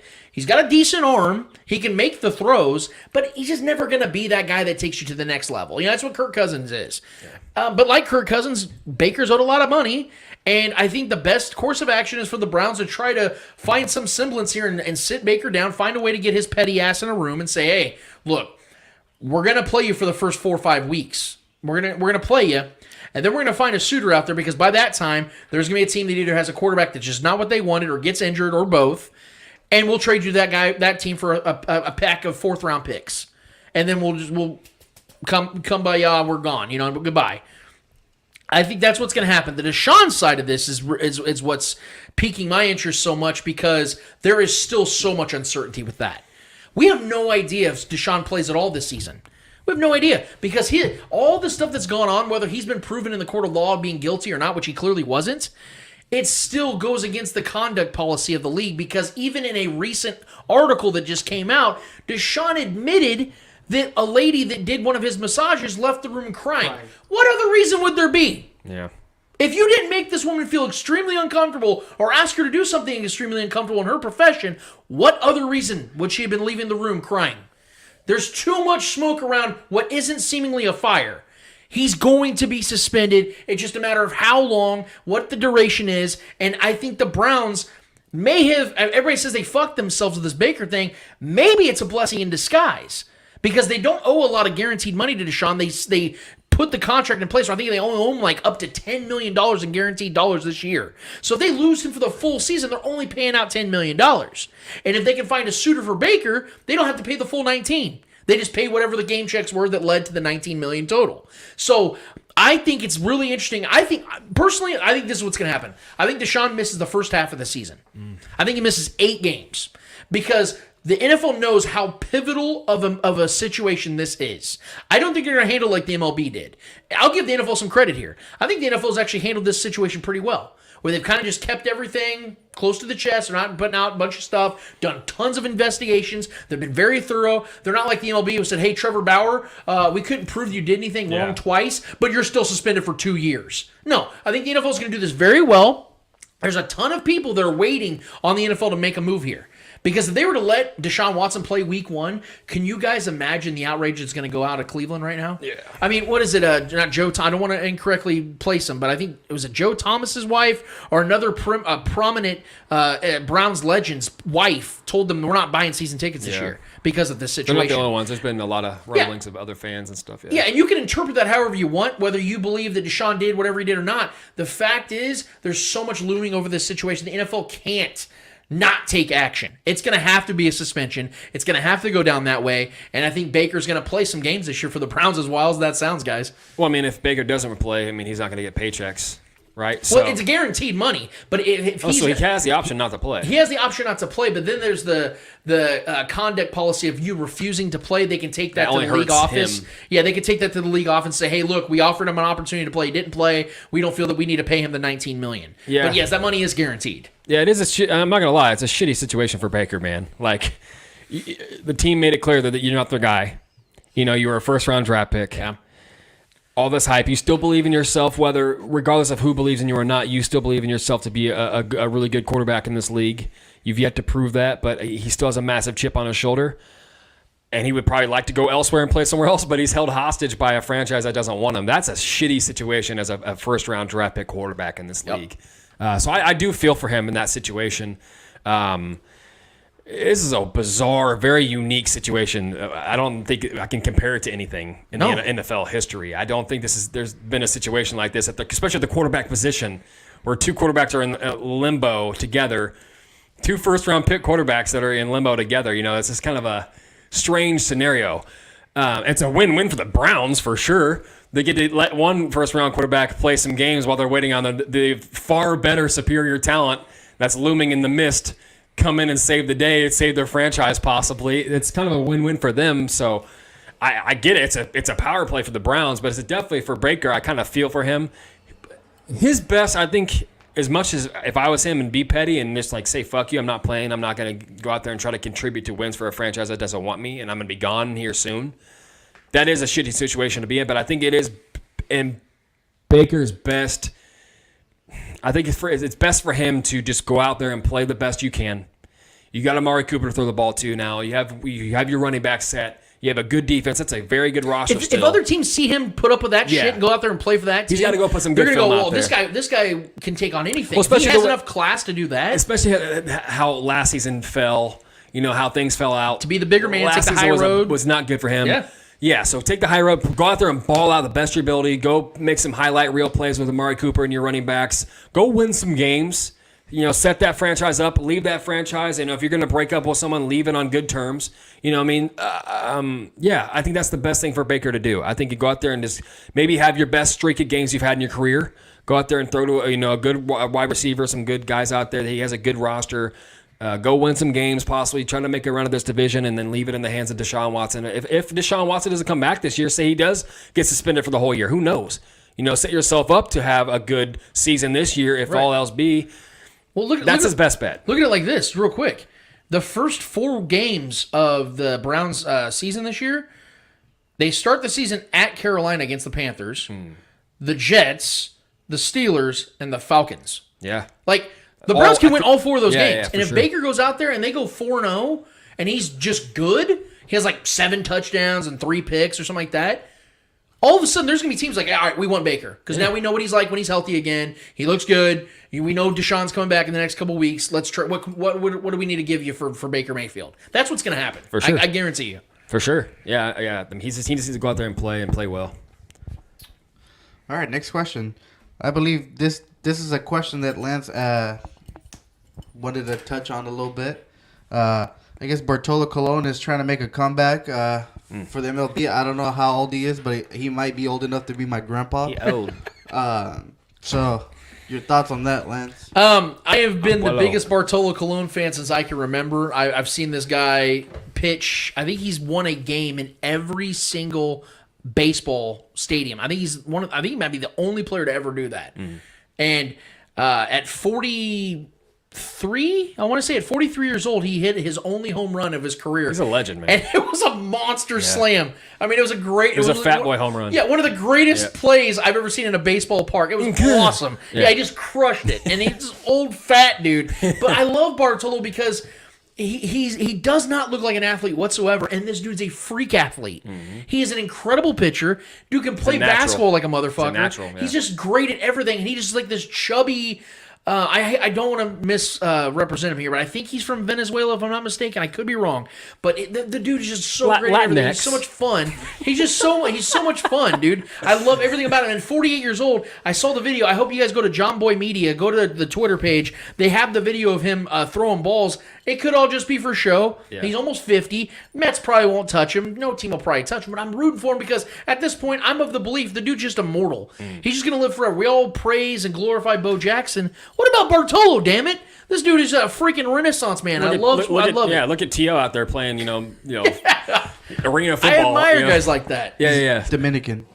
So, my sincere apologies. I didn't mean to put the wrong ethnicity there. I'm just, yes. Yeah, he's an Hispanic Colon. man, yes. Yeah, Abuelo Colon. Yeah, I hope he can make a comeback. I mean, that'd be good for the fans. You know what I mean? Abuelo Colon. Abuelo, yeah. Yeah, well done. Yeah, Grandpa Colon out there, man. That'd be. I think any team would welcome him just for the fan what fans would love that. He's a legend in the game, man. Yeah. It's like you said, like if T.O. came and played for an NFL team, shit. Just to have him on the team would be hilarious and just like honestly like a draw for the fan base, But if your team stinks, put out some cologne. Why not? Hey, dude, nice. I'm with it. I think if he makes a comeback and he's capable of doing it, he's probably still better than some of the players in the league today. He'll be 49 in 3 days. Give my guy a chance. 49 years old. 3 days. 49. Let the man like Satchel Paige, baby. Satchel Paige was in his 40s when he was playing. When did he leave the league? Like 3 years ago? Yeah, it was 3 years ago. 2018, 2019. Yeah, it was before COVID. Damn. Holy shit. Yeah, he was 45 years old. I'm rooting for him, man. I like this guy. Hell yeah. All right, last question. Obviously, the hottest topic of the week. Everybody's been talking about it. Obviously, we have the comments made by Nick Saban about the college NIL or whatever it's called, and then obviously he called out Deion Sanders and Jimbo Fisher in Texas A&M, and they both pretty much responded to Nick Saban. And then if you guys want to talk about it. Yeah, this was extremely. I think this tarnishes Saban's legacy a little bit. I know this doesn't have to do with wins and losses, but this level of pettiness shows how threatened Nick Saban feels, despite all the accomplishments he's already had. Probably the greatest college football history is sitting. Say this out loud. The head coach of Alabama, who's won 5 national championships, just called out an HBCU head coach. Who would have ever thought that'd be a thing? And the funniest part about it all is that everything Nick Saban came and accused Jimbo Fisher and Deion Sanders of doing is everything that Nick Saban has not only done, but has done at a higher level. Let me tell you why. Nick Saban used to over-recruit. Yep. I don't know if you guys knew about this. Yep. Over-recruit, so where he would have these 4-star, 3-star recruits, and he would just recruit the shit out of them, hoping the 5-star recruits that he's still recruiting would come to his school. It's genius. It is genius, but it was also considered sleazy. Mm-hmm. It was something that was not illegal, but people hated because they knew all these guys would want to come to the school. So if he netted all of them, he can just pick and choose which ones he wanted, as opposed to just recruiting the guys that you know you're going to go and get, or you have a really good chance of getting. He didn't do that. And so it's funny that Nick now wants to flip around, knowing that no longer are we living in the days, like we talked about before the show, no longer are we living in the days where you can be the head coach that grabs a guy by the helmet and tells you, you know who I am, and it works. Those don't work anymore. There's too many options. Guys are making money all over the place now, and this is no longer Nick Saban's control. Yes, and at 7 years old, he already feels the mortality of his career and his life coming about, so that's already stressing him. And he's already expressed how he doesn't want to end coaching anytime soon because he has no idea what's in the ether, as he said, in his own words. Now he's seeing HBCUs led by great all-time football players like Deion Sanders getting these guys that he wants. And it's pissing him off because he feels that he should have the leverage. And then Texas A&M, who out-recruited him last year, is getting these guys and then whooped his ass last year as well. So the mortality is what's awakening Nick Saban. But I want to play something real quick, Trevor. And I know you want. I want to get your take on this. Oh, you're good. Our guy Nick Wright had a great take on this, and I want to give him some credit for this as well. We are a country that hates regulation and loves free markets, even if it will be the death of all of us. That's the road we've decided to go down. And it is not lost on me that the only place, and I'm not talking about you at all here, Wilds, but the general sporting public wants extra regulations and extra rules, is keeping their thumb on men's college football and basketball players. Because there is an undeniable, and always has been, incredibly uncomfortable racial context of the guys. It is young black men, mostly black men from mostly really tough circumstances, generating billions of dollars. And who's sharing in that? An overwhelmingly white administration, an overwhelmingly white coaching staff, and overwhelmingly white non-rev sports. How do we pay for the tennis team and the golf team? Men's football and basketball. What do they get? A scholarship. What do they get? A scholarship. Be happy. We pulled you out the hood. Maybe you'll have a better life if you make the league or do something with your education. But what about right now when I'm generating all this money? What about right now when I could pull my mom and my brother out of the hood as well? Well, you're going to have to wait on me. We would have never gotten to this place where you have multi-billion-dollar television contracts and the people generating the value are paid in education and room and board, if it wasn't poor black kids at the forefront of being taken advantage of. And now finally, it's like, okay, you can profit off your name, image, and likeness, and as is always the case, people find workarounds to feed them money. Good. I hope it happens more. It's always been a fraud. The whole thing's always been, ever since we started televising, gambling on, and paying college sports like they're pro sports, and paying the coaches and the administrators like they're pros. We have been walking down this path. We've all profited in it, myself included. I talk about sports for a living, so my hands aren't clean in this. But I'm glad it is finally the light of day is being pulled on. It's being shown under the light of day. Yeah, man. I mean, I could not have said that better. And Nick's usually great at verbalizing these things and expressing these things, but it's true. This is the biggest problem we're facing in the NILs. As I love the fact that this has now come about, but now you're seeing the power struggle even more so. There's more emphasis on it because this generation and after generation of an ideology of we control the narrative, we control the money is no longer a thing. And Nick Saban, it's pimping. Nick Saban is one of the key catalysts that has benefited off of this, and now he's not going to benefit off of it anymore. HBCUs, black schools, are getting top-tier black athletes, unlike any other time, because of this very thing. So, and I love that Dion challenged Nick on this. I love that Jimbo challenged him on this. Anything less. Because of the fact, and then Nick, the day after he does this shit, Nick Saban does this shit, goes and apologizes. Said he called Jimbo and called Dion, but they both said the same thing. No, you want to publicly call us out and accuse us of doing this shit? Yeah. You need to publicly talk to us. Have a forum where you do this in front of everybody, because things are changing whether these guys want it to or not. Where we're going to start seeing these smaller schools get guys because the incentive is there. And quite frankly, as Nick Wright pointed out, some of these guys are going to feel more comfortable playing for Dion than they would for a 70-year-old white guy like Nick Saban that would go to a school like that where he's just a run-of-the-mill player. No, I'll be a star here at this HBCU, and I'll get noticed, and my family will be taken care of, which is everything that should have been happening all along, because as Nick Wright said, these men are generating billions of dollars for these universities to keep these other programs that don't generate revenue close to what they do for players, primarily white kids that play tennis and cricket and shit like that don't generate shit. These guys on their backs are what making the money. Arian Foster talked about it all the time, about his coach couldn't buy him tacos when he's starving as a star running back in Tennessee.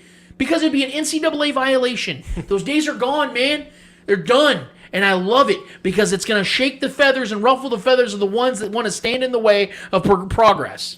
Yeah, when your ego defines you, you are a fragile individual.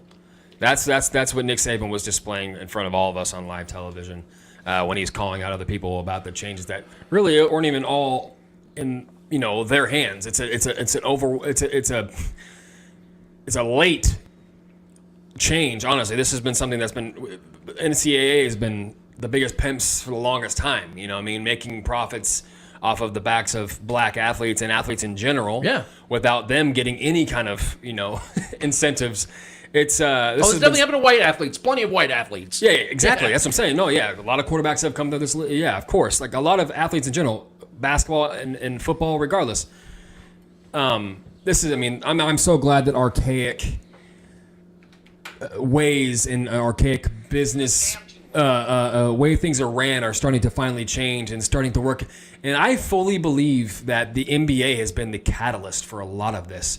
A lot, LeBron James, and I'm not going to sit here and just try to just gloat on LeBron James, but guys like LeBron James, the biggest names and the guys that have contributed to the individual, the athlete, being its own brand.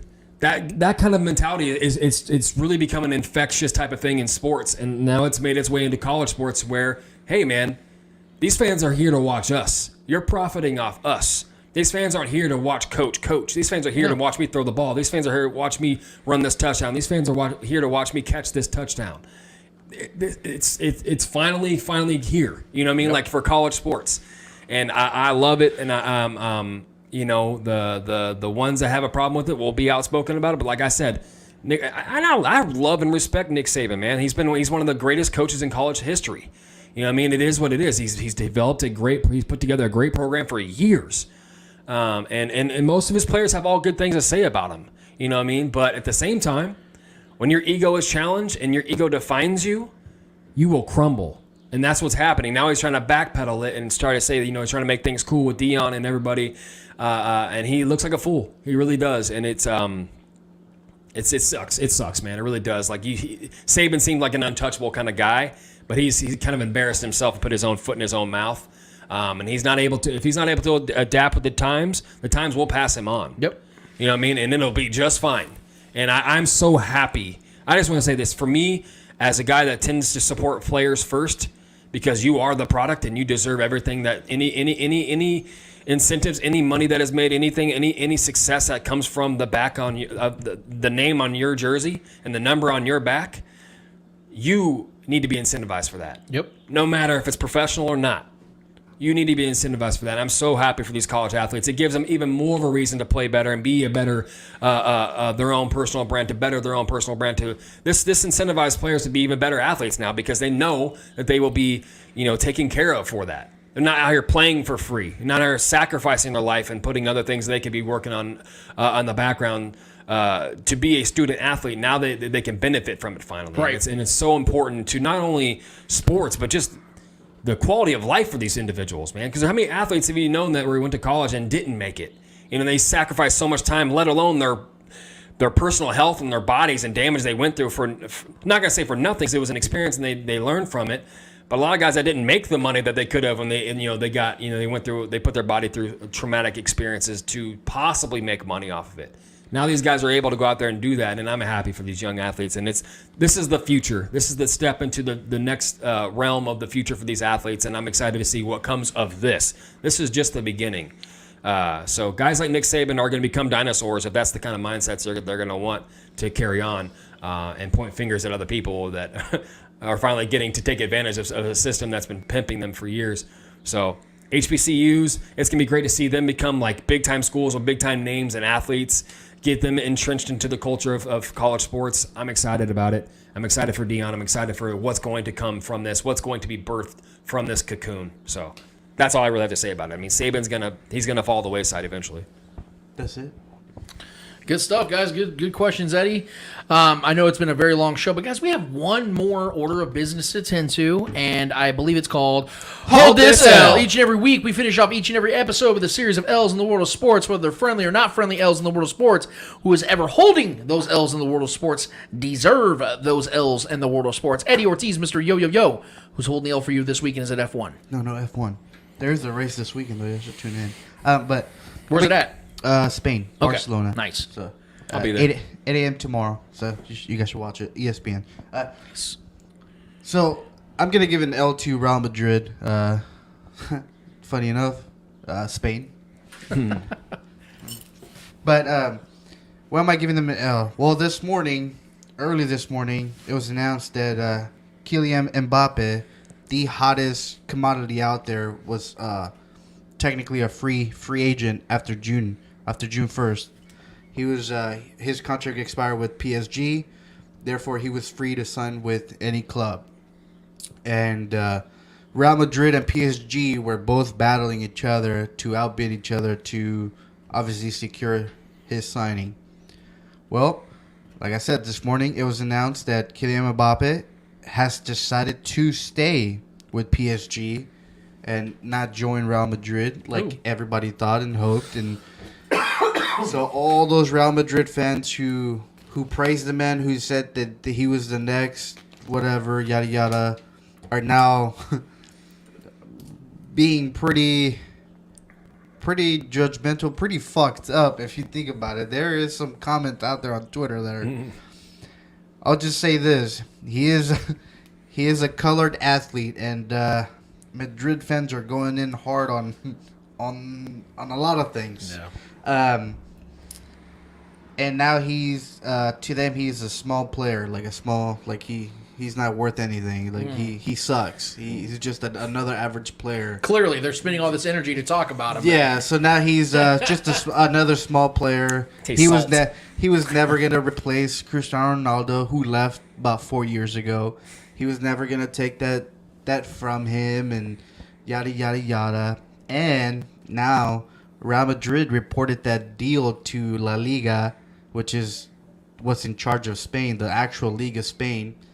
And now the League of Spain has reported this to the FIFA, to UEFA, to the French authorities, and to the European Union. And they have also stated that they have intentions to sue PSG for this deal. You fucking miss out on one player who, according to fans, now he's nothing. He's a nobody. Yeah. He's just another... Except worthy for a lawsuit. Yeah. He's just another average player. You go out there and you make all this fuzz, and all I see is there's many flavors out there, and Real Madrid chose to be salty.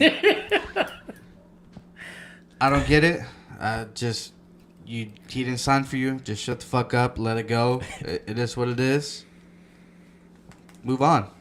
Sign somebody else. It is what it is. He didn't choose you. He chose PSG. He chose to stay at the city he loves. That's his home. That's his country. Yeah, rejection's not fun, but you got to handle it better than that.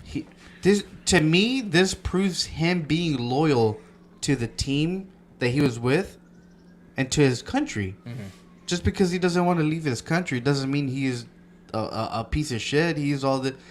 Yes, he would have won a lot of things with Real Madrid, but who says he's not going to win those things with PSG? Right.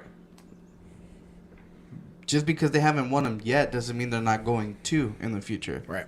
So, yeah, Real Madrid fans, Real Madrid, La Liga, everybody in fucking Spain, you got to do me a favor and hold this L. Trevor Twidwell, who's holding the L for you this week? Yeah, there's a couple people that were hit pretty hard this past week. I'm not sure who I could say was hit harder, Kyrie Irving or Sage Steele. No, R.I.P. Sage Steele's face with that golf ball. That was a little bit of karma, but yeah, I mean, either way, I'm going to talk about Kyrie Irving right now. I don't know if you guys heard the news this past week. I'm just going to go ahead and start reading this article here real quick, just kind of give you the rundown. Big news out of the NBA as Nike is reportedly unlikely to extend its signature shoe contract with Brooklyn Nets point guard Kyrie Irving following the 22-23 season. ESPN's Adrian Wojnarowski and Ramona Shelburne reported Nike is planning to release the final edition of its Kyrie Edition shoes this year, but also noted the future of the partnership is expected to dramatically change. According to ESPN, uncertainties surrounding his NBA future have left the company unlikely to extend him to a similar signature deal beyond the 22-23 season. Let me see. Nike released a statement on this speculation. We don't comment on contracts or rumor speculation. Kyrie remains a Nike athlete, but last July, Irving caused a wave of controversy when he described the latest release of his own shoe as trash and said he was no longer involved in the creative process. And then it says he later issued a statement apologizing, saying it was unfair to place the blame on Nike and work was being done to make sure we get it right. Irving was limited to 29 appearances during the 2021 season because of his unvaccinated status. The 7-time All-Star holds a $36.9 million player option in his contract. So either way, it's looking like doom and gloom for Kyrie Irving, and and Nike's already saying they're releasing the last. This is going to be the last release for the Kyrie Irving shoe deal with Nike. Not only did he get swept in the first round and make all this controversy and everything about him, the dude just continues to take L's, man, on and off the floor. I mean, then he admitted he shouldn't have left LeBron. Exactly, I was just about to touch on that. Like, and now he's like romanticizing what could have been with LeBron James if he would have been more mature. As if we all didn't know that was the biggest mistake. Bro, you're not mature now. Exactly. What are you talking about? He even Kyrie? admitted that in the statement too. Yeah, I'm still the same like knowledge. Okay, so we're waiting on this maturity that you speak of. Cool. The dude is. I love him as a talent, man. He's one of the greatest talents we've seen as far as ball handling goes. A pure scorer. He's right up there with the Allen Iversons of the Derrick Roses, those kind of super skill set guards. He's right up there with all the best of them. And the guy is just a nutcase, man, in my mind. He can't keep a thought in his head for 5 minutes. I don't know what he's going to do next. I respect the people's opinions 100%, but makes sense. Yeah. Makes sense. Now you're losing shoe deals to the biggest shoe company of all time. You know, I mean, his shoes sell, and I like Kyrie's shoes. I've had Adidas, but that's possible, but is anyone going to want to touch him when he's doing that? And they're not uncertain of what his career is going to play out. Why would someone lock themselves? Nike's backing up because they don't know if he's going to be in the league for the next couple of years. We don't know. You know, we don't know if he's going to hold out for other reasons and spiritual reasons and religious reasons. Who knows what's next? I don't know. We don't know what's next to this guy. He's kind of a loose cannon. And shoe companies are not going to lock themselves in with someone that's kind of a loose cannon like that. That's just not going to work, which is why this is supposedly going to be the final release of him with this Nike deal. And you're going to tell me any athlete's going to want to lose out on Nike money? Nah.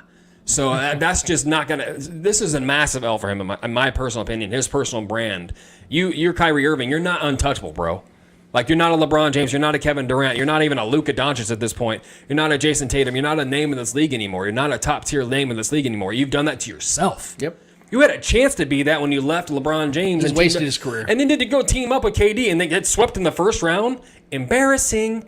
This guy just continues to embarrass himself, bro. And like I said, deep down, I like Kyrie. I do. I love him. He's one of the most entertaining players to watch. He's so great with the basketball in his hand. He's very fun to watch. But the dude continues to take L's on the floor and continues to take L's in his personal life and his personal brand. So for that, Kyrie Irving, do me a favor and hold this L. He was being guarded by plumbers and firemen. Reddick said of Kuzi on April 20th on an episode of First Take. Shout out JJ Reddick. To Chris Mad Dog Russo.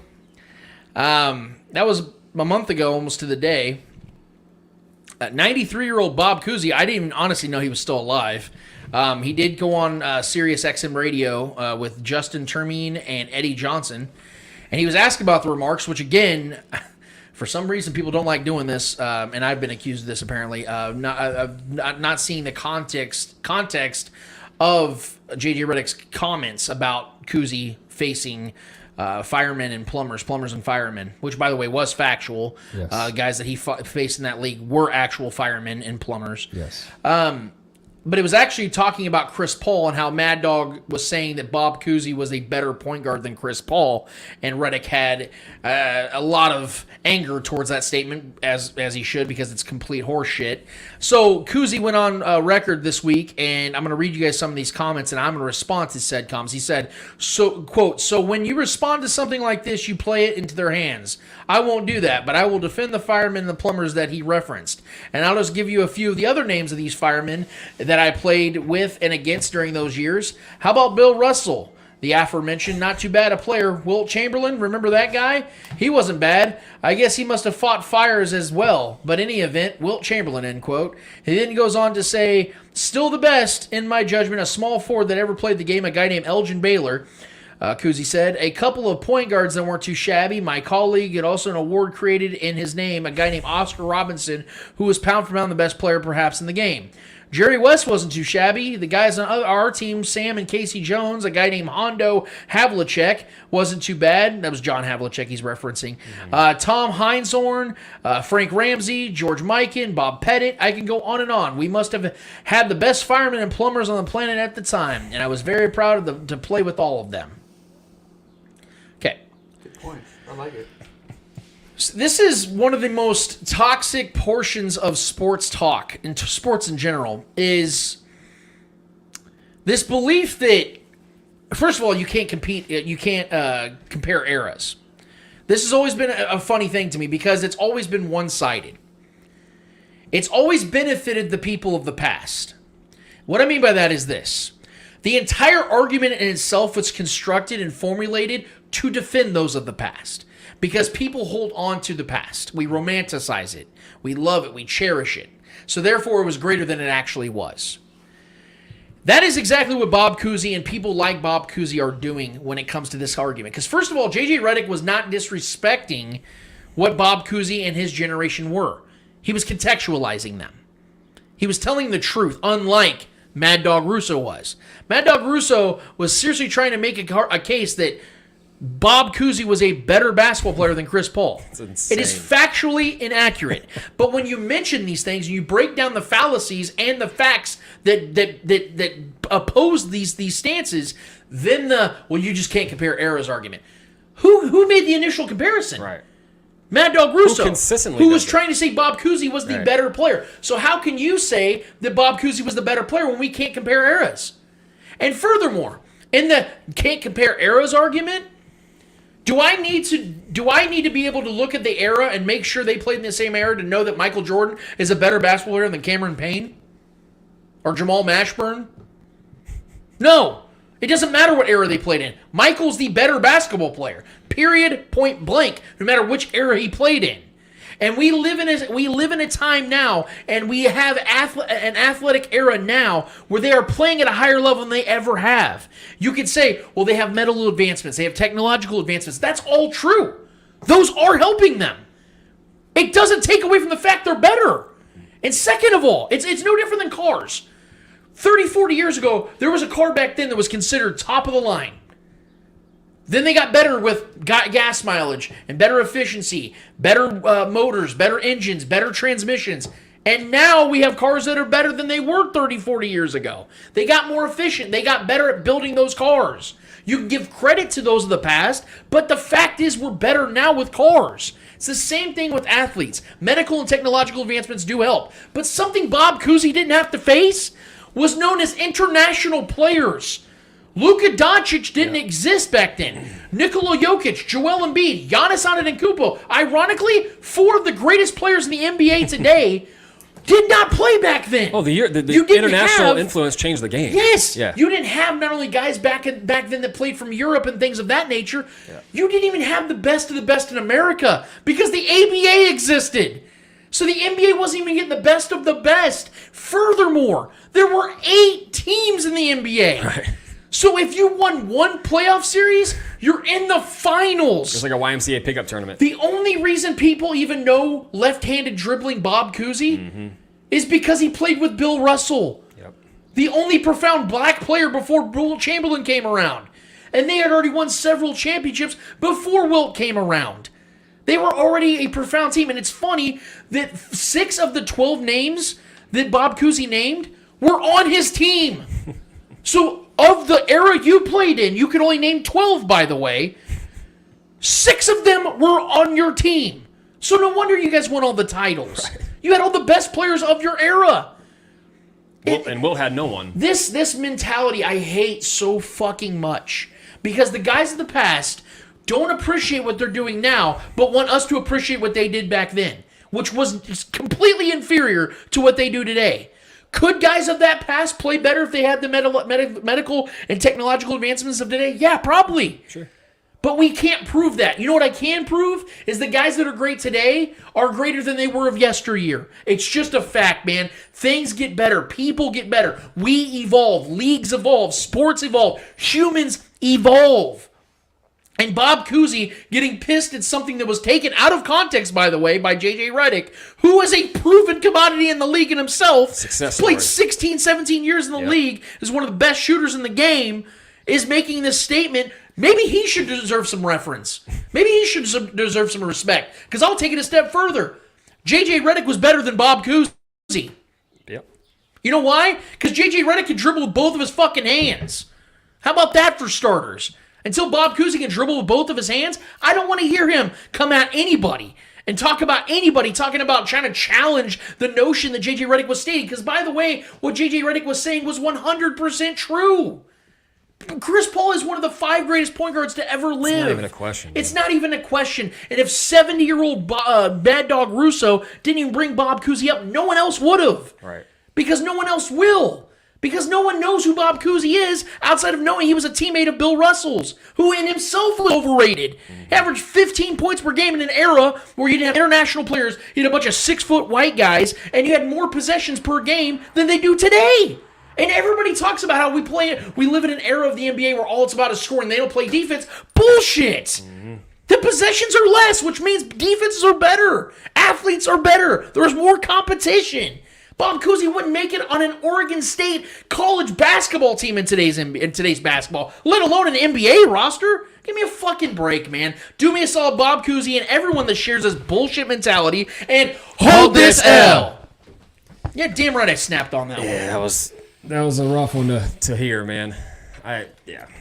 It's the romanticize of these ancient times and these old pastime players. We've had a fun show today, guys. Yeah. That was a good show. Shout out to our guy Marco Marquez, 810 Sports Radio WHB. Crushing ass over there with Steven St. John and the guys at Border Patrol. Shout out to all of them, man. We appreciate those guys for allowing us to have their guy on loan today, if you will.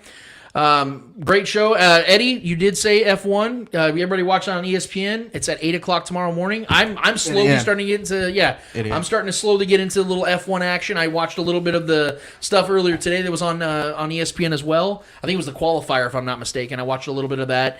I'm starting to get into it. So if I get into it, I know you guys can. We've had a long show. We won't take any more of your guys' time. We appreciate all of you guys for being here with us this week. If you guys would be so kind, as I said at the top of the show, I'll say at the bottom of the show as well. Hit us up on YouTube, subscribe button. It will help us big time. We're trying to grow this bad boy, and we need all your guys' help. And if you've been here as long as you have been, we appreciate it. This is just another level of doing it and showing your commitment and the love for what we do here at the Spoken Podcast. So for Eddie Ortiz, Mr. Yo, for Trevor Twidwell, for the great Clay Windler that puts all this together, for Marco Marquez of 810 Sports Radio WHB on the Border Patrol, I am Lance Twidwell. Episode 168 of the Spoken Podcast is done, finished, and finito. And until we're back here for 1 week from now for 169, we out of this bitch.